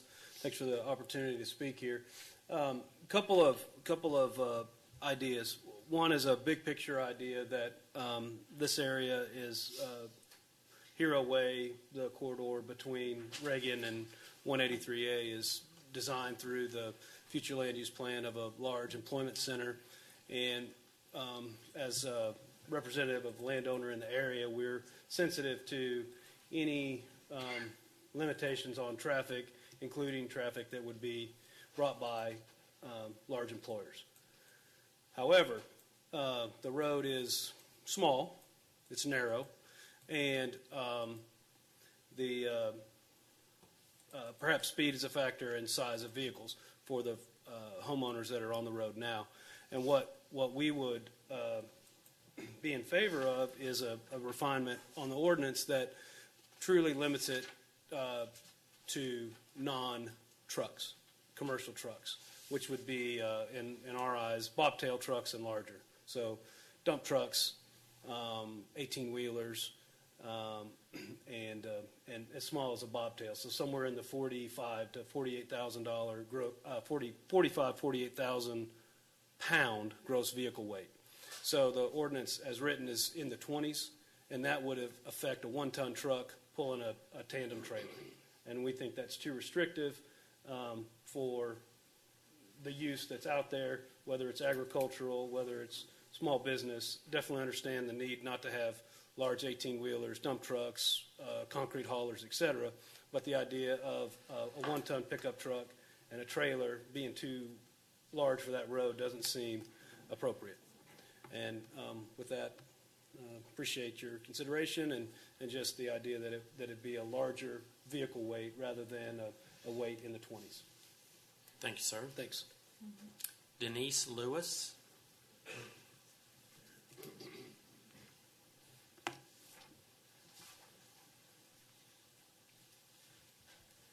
Good evening. I'm Denise Lewis, 3336 Hero Way. We have lived there for 15 years plus, and the road is just really too narrow to support these large vehicles. Typically 2 out of 3 are coming over the line at us. 4 generations of my family drive this road daily, repeatedly. It's very unnerving when I have my 6-month-old grandchild in the back seat and these trucks just barrel down behind us. Checking our mail is like playing Frogger. It is not safe. I don't enjoy my 70-year-old parents out there doing that. The trucks coming down, they come down heading east to get to Ronald Reagan. They need to take a left. It has created a nightmare. I live on the road, and I don't use that intersection. I typically go the long way around, and I'm in a car. I can do that. But another issue we have is there's S-curves. They run off the road so many times. There's, and the city comes and they fill it in and they fill it in. But right now it's this deep. I meet a truck, and they're on the line or over. They push me off. I've got a problem, and hopefully I won't have a grandkid with me. And just the problems we have. And I don't believe that. I don't understand everything that the prior speaker just spoke to about the size differences, and I don't know which size, but there's just a lot of heavy trucks, and they don't do the speed limit, and it's just, I think, I support it as it is proposed. Thank you. Thank you. Andrew Lewis.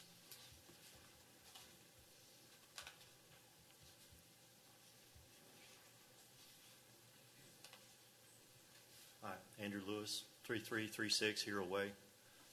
Basically supporting the no-through trucks and reiterating what my wife just said. The dog-legging the road is quite dangerous. and the blind curve that Mr. Price lives right on, the blind hill. The trucks will come up that hill, and they may or may not be on their side of the road, and you don't have a lot of time to adjust for that if you're, right on top of it. So, Thank you. Charles Hoskins.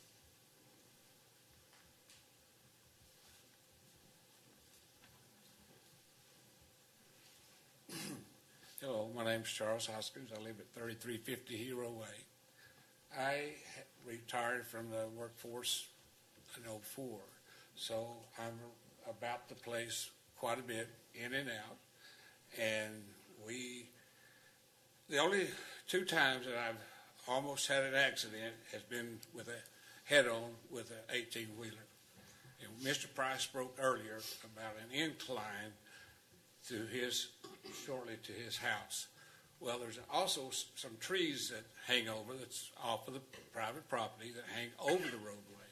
Well, these 18-wheelers with their big dumps, they come through there flying. By the time they get from Ronald Reagan up to there, they're about 3 over, and they're running about 40 to 50 miles an hour because they have an agenda. And what they do, they come over the double stripe so that their bed won't hit the trees. So they come over, and I have a little Acura, and I'm in the oncoming lane. They don't see me. They come over in that, and here I am right there, and I jump to the right, and they jump back to their right, and we almost have a head-on. It's time that this is the first time I've darkened y'all's doorstep to talk to you. I think you need to protect us, and the only way you're going to be able to do that is limit the 18-wheelers coming into and on that roadway in that area. Because if you've ever almost had a head-on, it does scare you, and it does happen. Thank you. Thank you. Patricia Hoskins.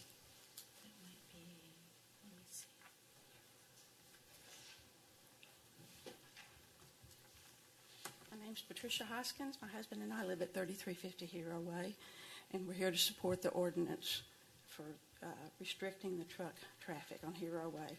The increased truck traffic, as well as the speeds at which people drive up and down Hero Way between Ronald Reagan and 183A, makes coming from our property a very dangerous thing.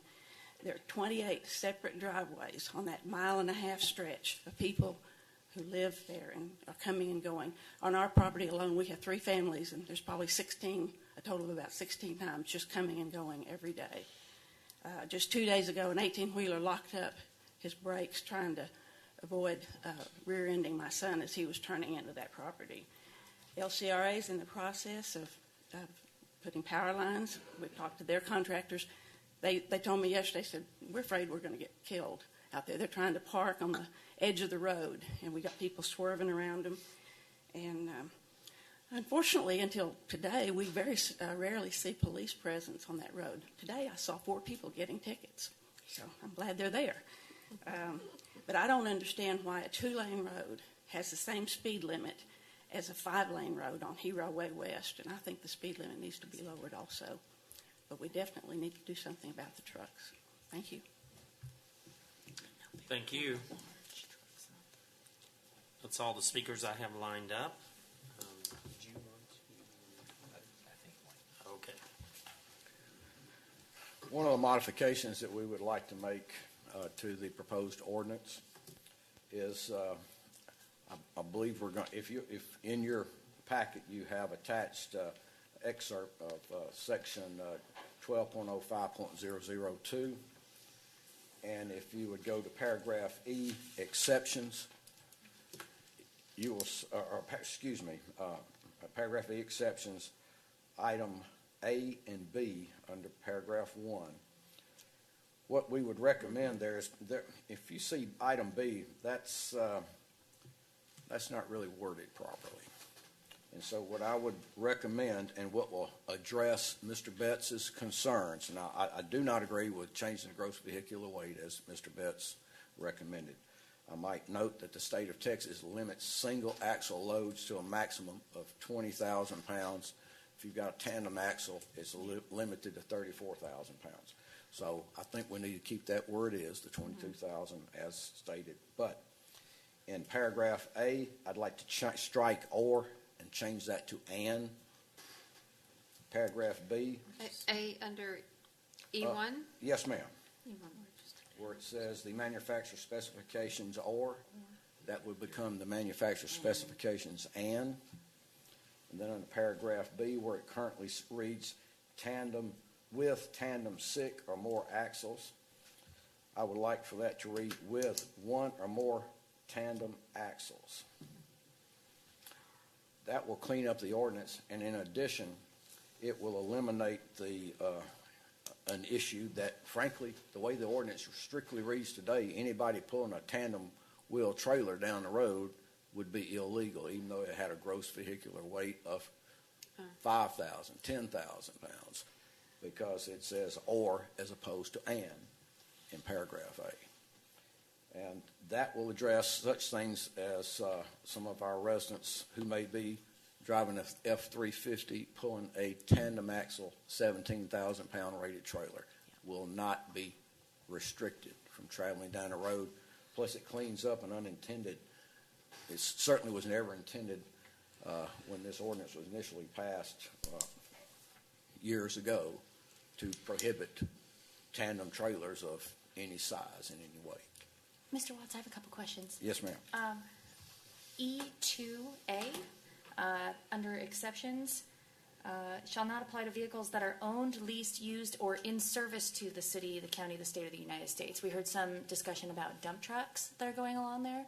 Would any dump truck that's in service or en route to service anywhere, I'm not talking about like regular trash days, but just headed through to a site that's going to be in use for the city or the county? As in a city-owned or county-owned? No, as in contracted by us.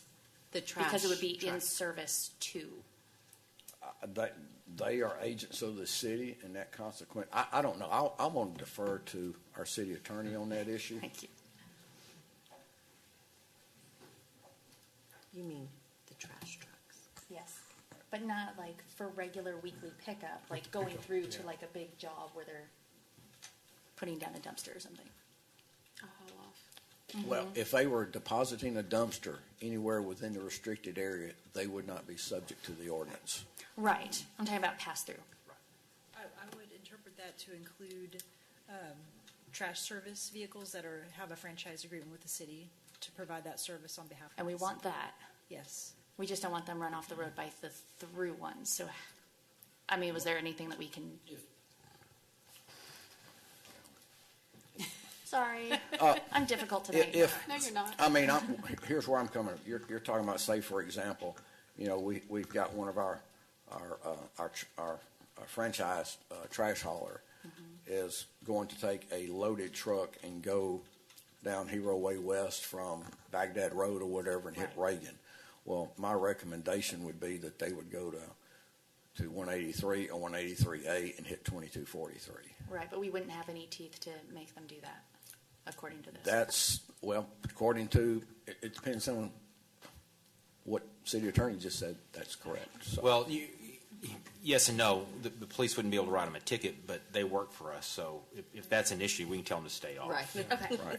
Awesome. Yeah. That solves it. Thank you. Yeah. Oh, I have one more legal question. Sorry. This in no way impacts any business that locates there, correct? Along that stretch. Thank you. Okay. For example, I think there's something you'll be discussing later tonight about a construction company. That is a destination within the zone. They are not going through. So it would not apply to local businesses or anybody who had a business or had a farm or had property there.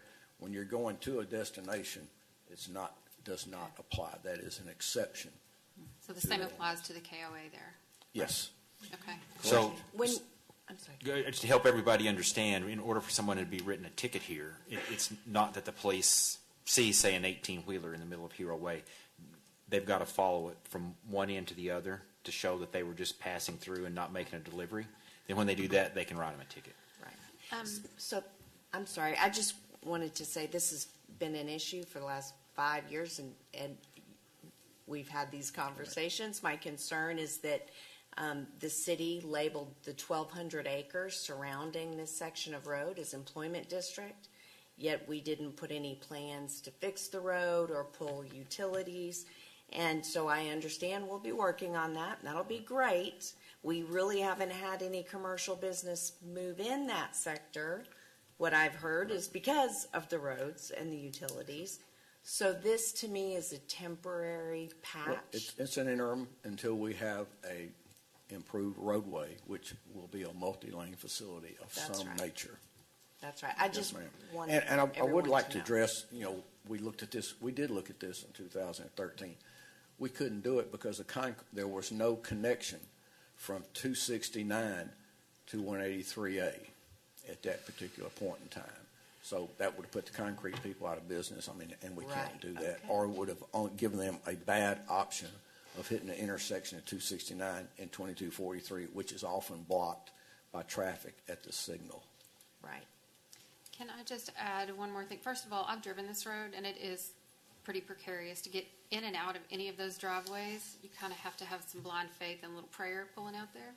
So I sympathize, and I agree that this is a short-term remedy that we definitely need to improve on the width of that road and the right-of-way. But speaking to the gentleman who was talking about the trees that have grown out over the road, is there any way that we can remedy that? Well, certainly, they can be trimmed to allow the box trucks to get through without having to veer into the opposing lane. Okay.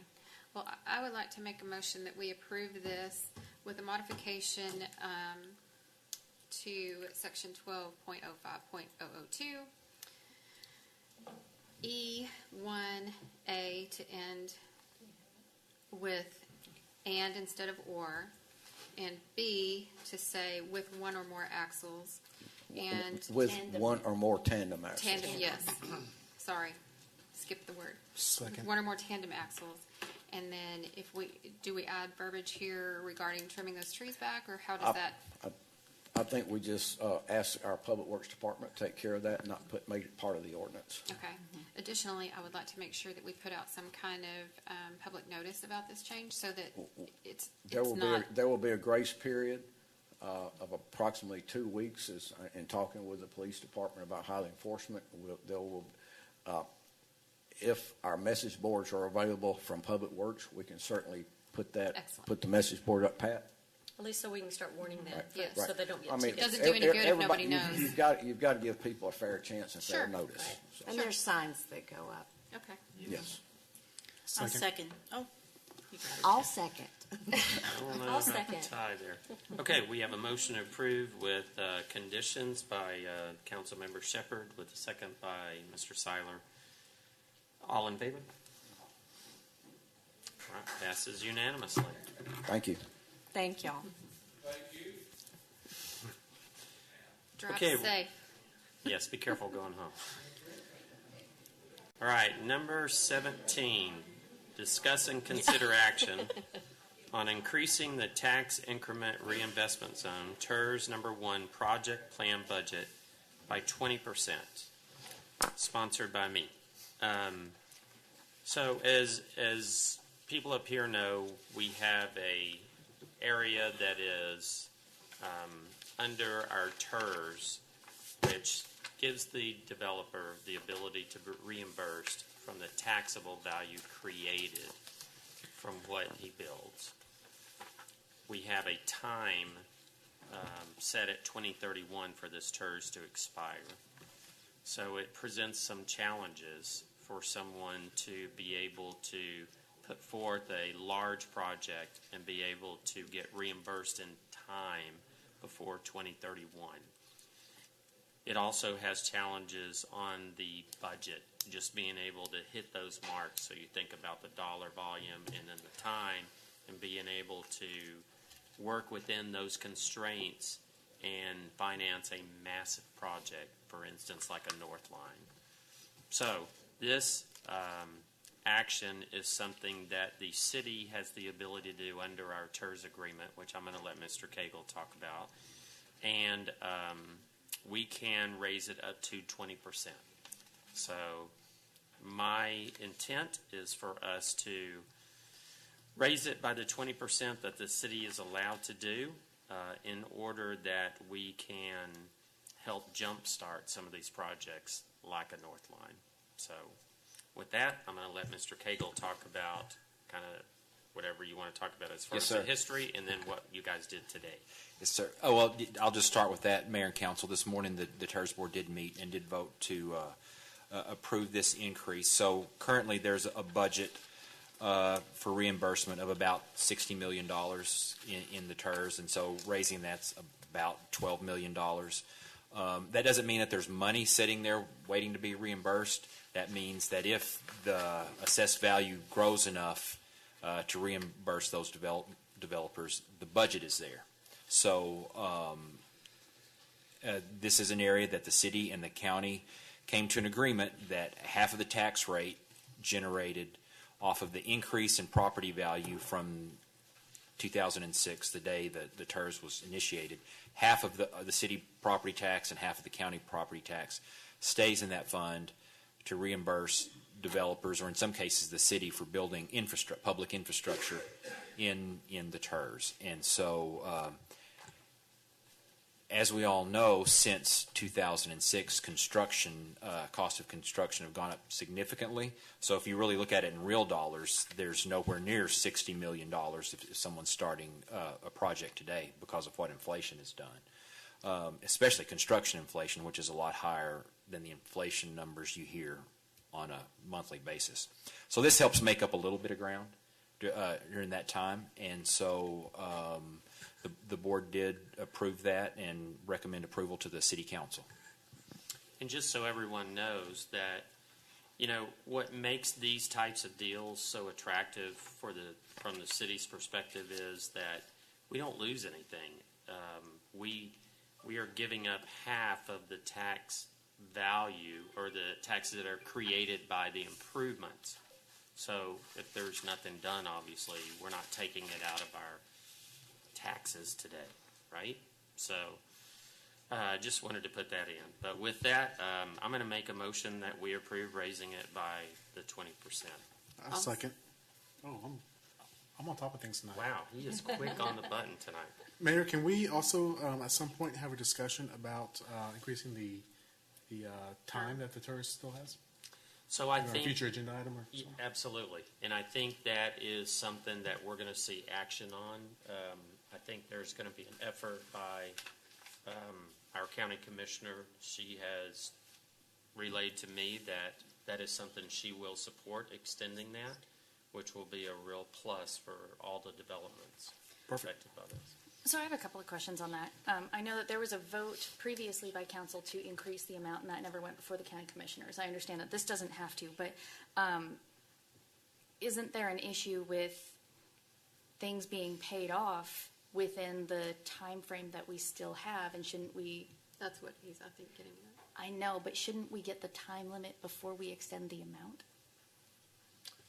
Well, I think both are equally important, and you know, this is something that we think about it this way.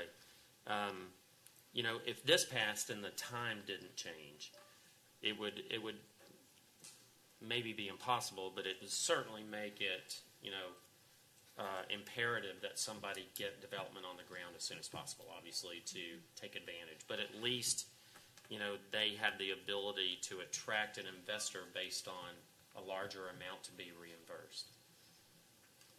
I see what you mean, Christine, but it's wonderful that the TIRZ board has agreed to this, and I think we should go with it. This is to kind of compensate for the inflation of the costs of items that infrastructure is being put down, and I think we might be able to work out an extension and maybe just take this step and then do the extension on the time next, which is what Mayor I do from think there, that there are options for the city. I mean, this is a city and a county partnership because both benefit from it, obviously. But there are things that, the direction, I'm under the impression that there will be support to extend the time limit from the county's perspective. In a situation where that didn't happen, the city could vote on our part of it to extend that time as well. So that is a discussion we could have at some point. So my question, to go ahead and increase it 20%, is that because we have some possibility of interest right now in the TIRZ? Well, I mean, we have projects approved. Now we can, obviously, the North Line being the largest, but there are others. And, I've specifically heard from other landowners besides North Line and besides Leander Springs that are going to be, quote, bringing something to us. Okay. So, I don't know what it looks like. I can't tell you what it is, but, I think there are other things that could be affected by this as well. And I do think, once you start the kindling, that other things start to take I agree. shape. I think whether there's something brewing or not, this is an option that the city has to exercise some incentives for development to happen. So, And I think the biggest thing, and I'm not a developer, but I think the biggest challenge is getting, especially these massive type things like a North Line, like an Indigo Ridge and Cedar Park. They're so expensive that, it does require different partnerships, investors, outside investors, and these are things that, that they need to really kind of cement those partnerships. So. Is Indigo Ridge a TIRZ? I don't know much about it. I don't think it is so. at this point. I'm not for sure if it's under consideration or not. Georgetown would be, I'm not sure what theirs is called. They just Will's passed Lake, theirs. I think. Okay. So we have a motion to approve with a second. All in favor? All opposed? All right, motion passes 6-1. You get honorary membership in the club now. All right, so we move to number 18.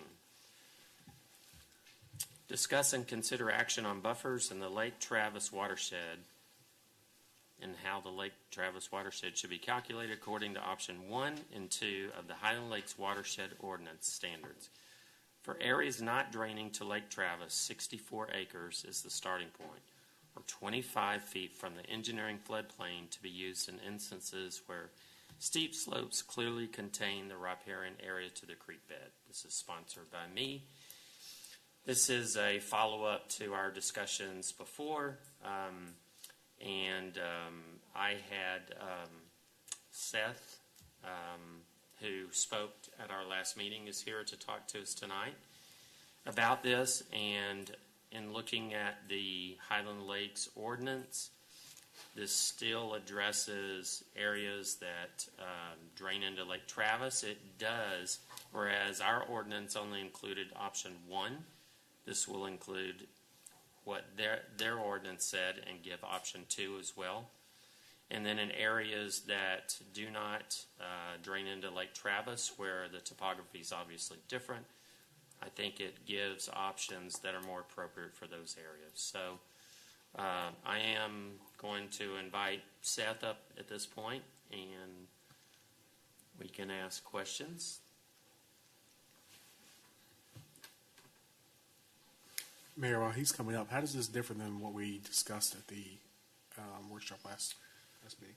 So I think, we kind of tabled it and said we were going to explore some different options. Mm-hmm. So, in looking at the ordinance, what was missing from our ordinance, I think by including that in, it, I'm not sure why it wasn't before, but, including option 2 of the Highland, if this is what we thought was appropriate for that area, we should have, why would we adopt half of it but not the rest of it? I don't understand.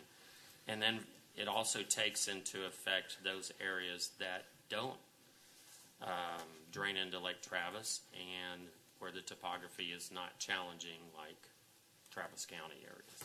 So, Sure. Thank you for the opportunity to come speak again. I did make a couple of exhibits as I promised in that workshop session. I have them on a flash drive if you guys want to put them up. that'd be great.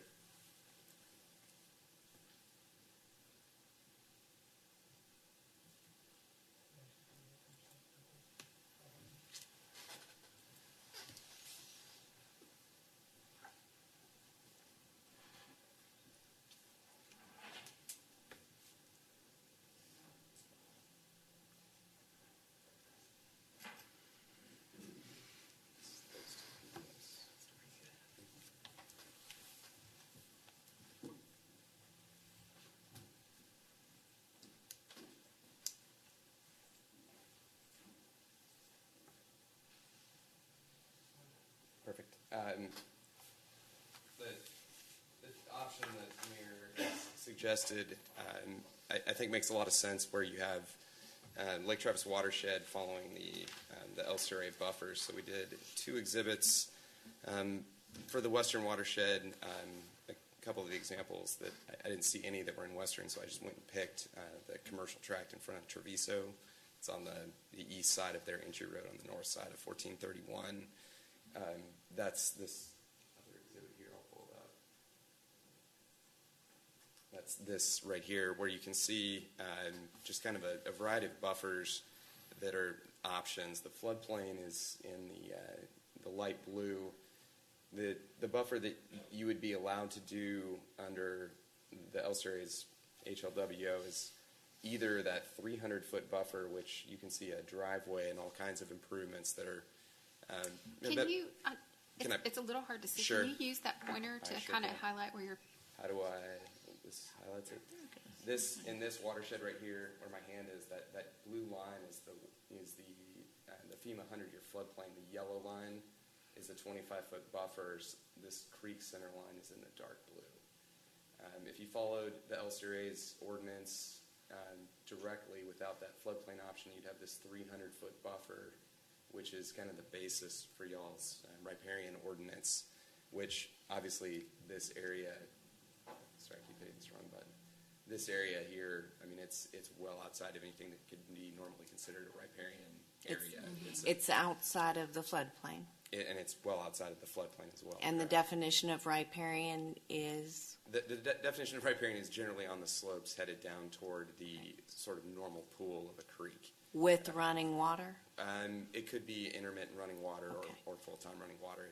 But proof of water. Some instance of an ordinary high water mark, correct. Yeah. Along this smaller drainage, the El Surrey ordinance and y'all's ordinance would be the same. There would be a 75-foot buffer along this creek because it has more than a 64-acre drainage area. And this is pretty standard for what you would see in the western watersheds. Allowing that floodplain buffer option really puts you guys in line with Cedar Park, Austin. El Surrey, Wasn't it Austin, too? It's pretty similar to what Austin would do as well. It's a pretty common sense solution. It allows generally most of this commercial tract to be used, including all the way up into this area that wouldn't be affected by a buffer, and allows, hey, we'll just go a little outside the floodplain and protect some additional area there, but generally it's not changing much from the 100-year floodplain. The one that's more of a change from your ordinance would be in the eastern watersheds.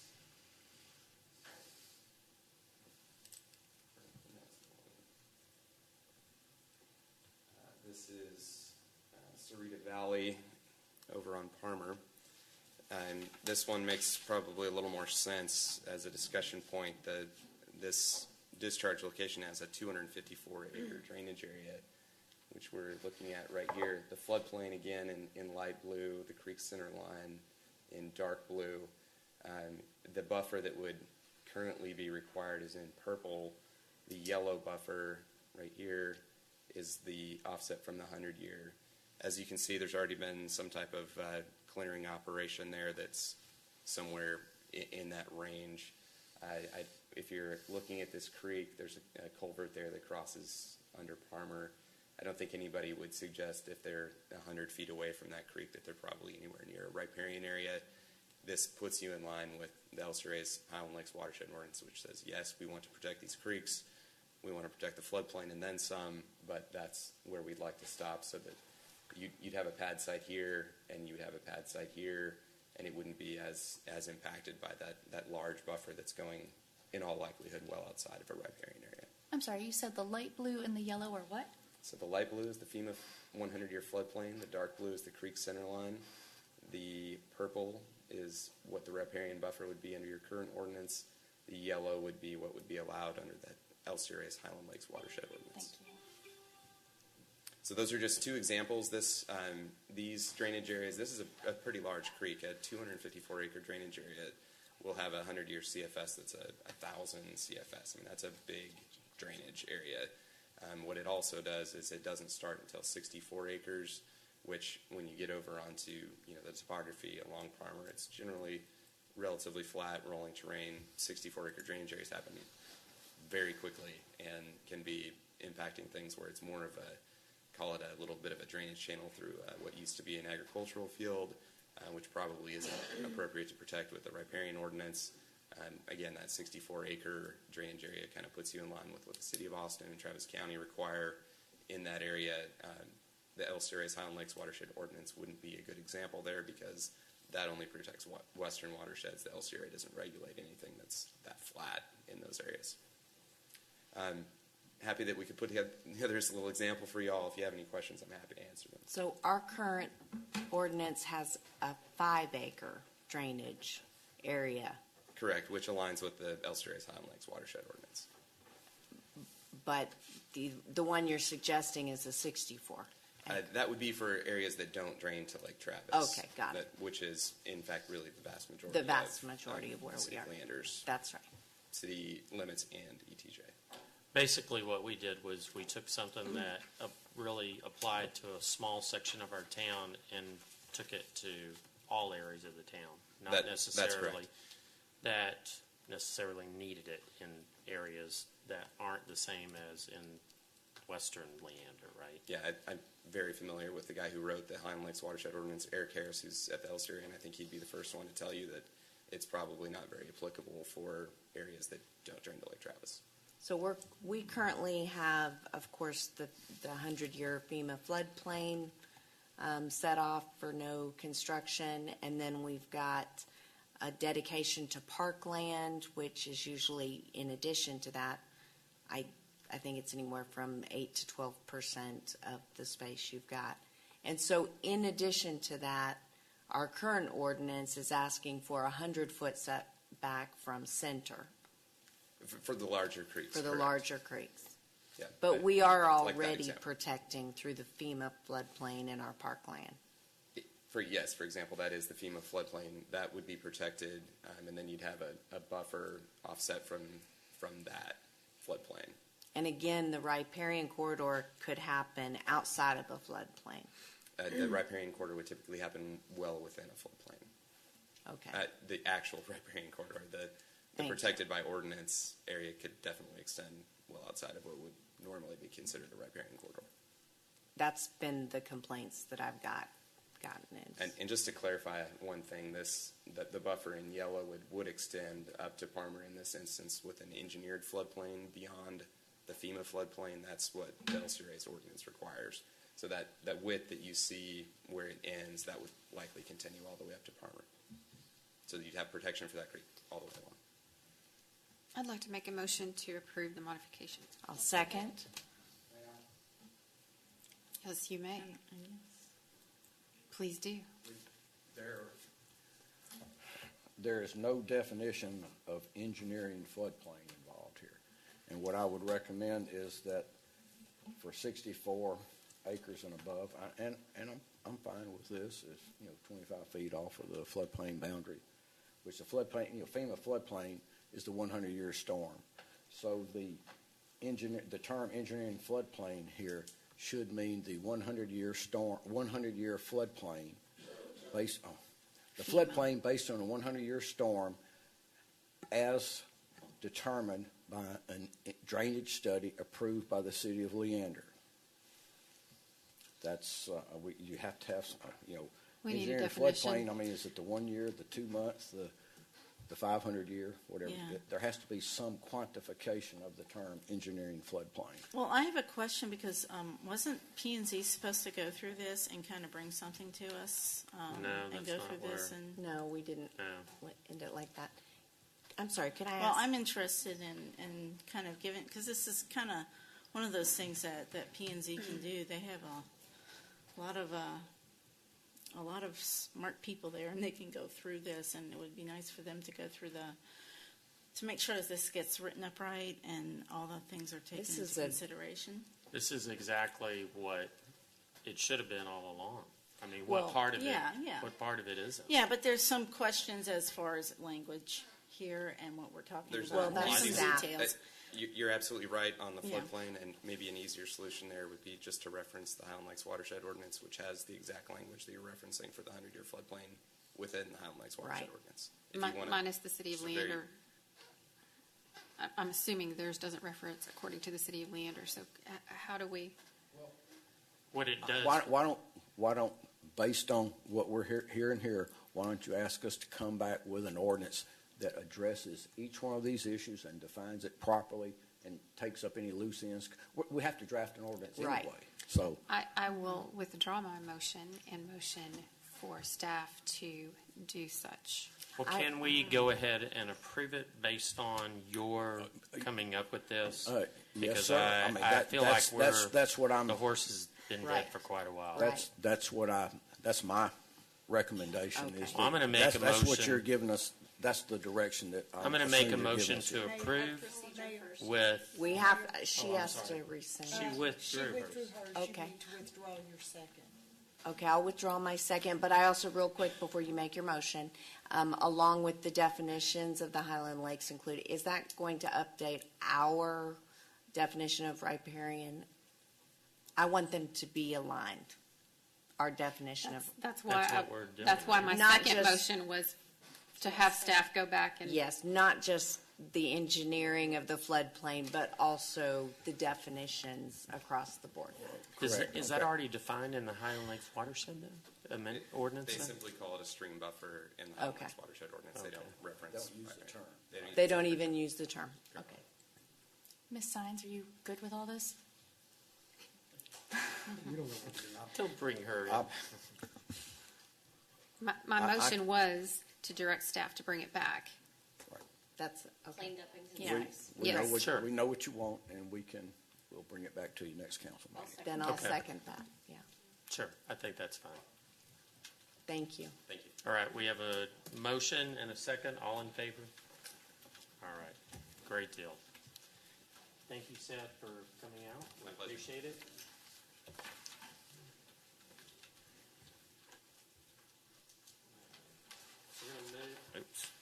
We're going to move to number 19, where we convene into executive session pursuant to Section 551087, Texas Local Government Code, to discuss or deliberate proposed economic development incentives for a business prospect that the governmental body seeks to have locate, stay, or expand in or near the territory of the governmental body, and with which the governmental body is conducting economic development negotiations, and Section 551071, Texas Local Government Code, and Section 105, Texas Disciplinary Rules of Professional Conduct, consultant with legal counsel regarding social media policy.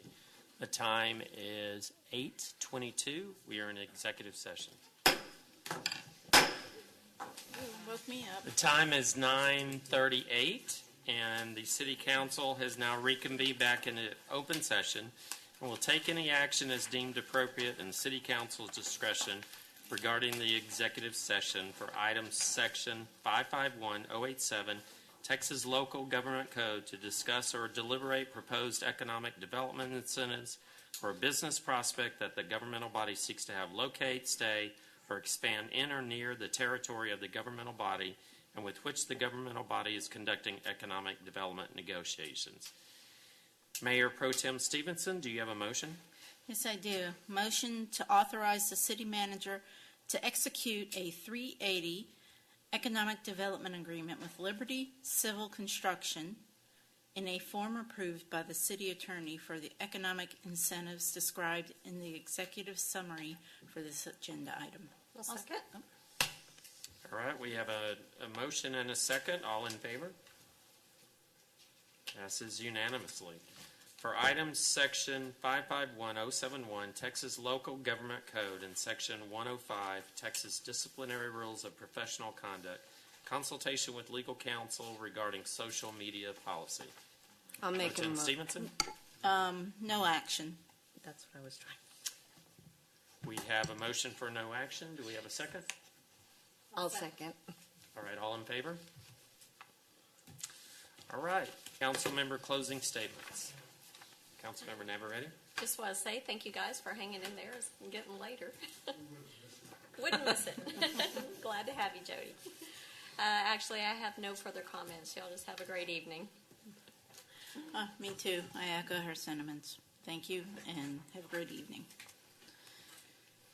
Well, the only comment I have is that at 10 o'clock Saturday, we are going to be at the reopening of the new fire station number 1, and would love to see all of your shining faces there. And other than that, have a great weekend. I just wanted to say I attended ICSC up in Dallas with Eric Zeno from our Economic Development Department. It was very enlightening, very important for the city to be out there, and it went very well. It was very enlightening. But you guys are doing a great job, so I thank you for that. And everyone be safe over the weekend. I just want to say to Dara that I'm just glad that you're back. Yes. And we missed you and have been praying for you. And I just want to give a big shout out to Deborah for taking over while you were gone, and she did a great job, and really happy that she was able to step up. And I the executive session, I think it was a great conversation that we had, but I was a little bit disappointed in the workshop. I think we have a commission that's fully capable, that we appointed, that are members in the community, that maybe don't always agree with what we do, but they give us valuable feedback. And it almost seems like there's people that want to either silence them or tell them that their opinion doesn't matter. I don't know if that's the case, but that's just what it came across to me, is that their opinion doesn't matter. But then we had an agenda item based on a recommendation from P&Z, and that vote was unanimous. So I felt like that was,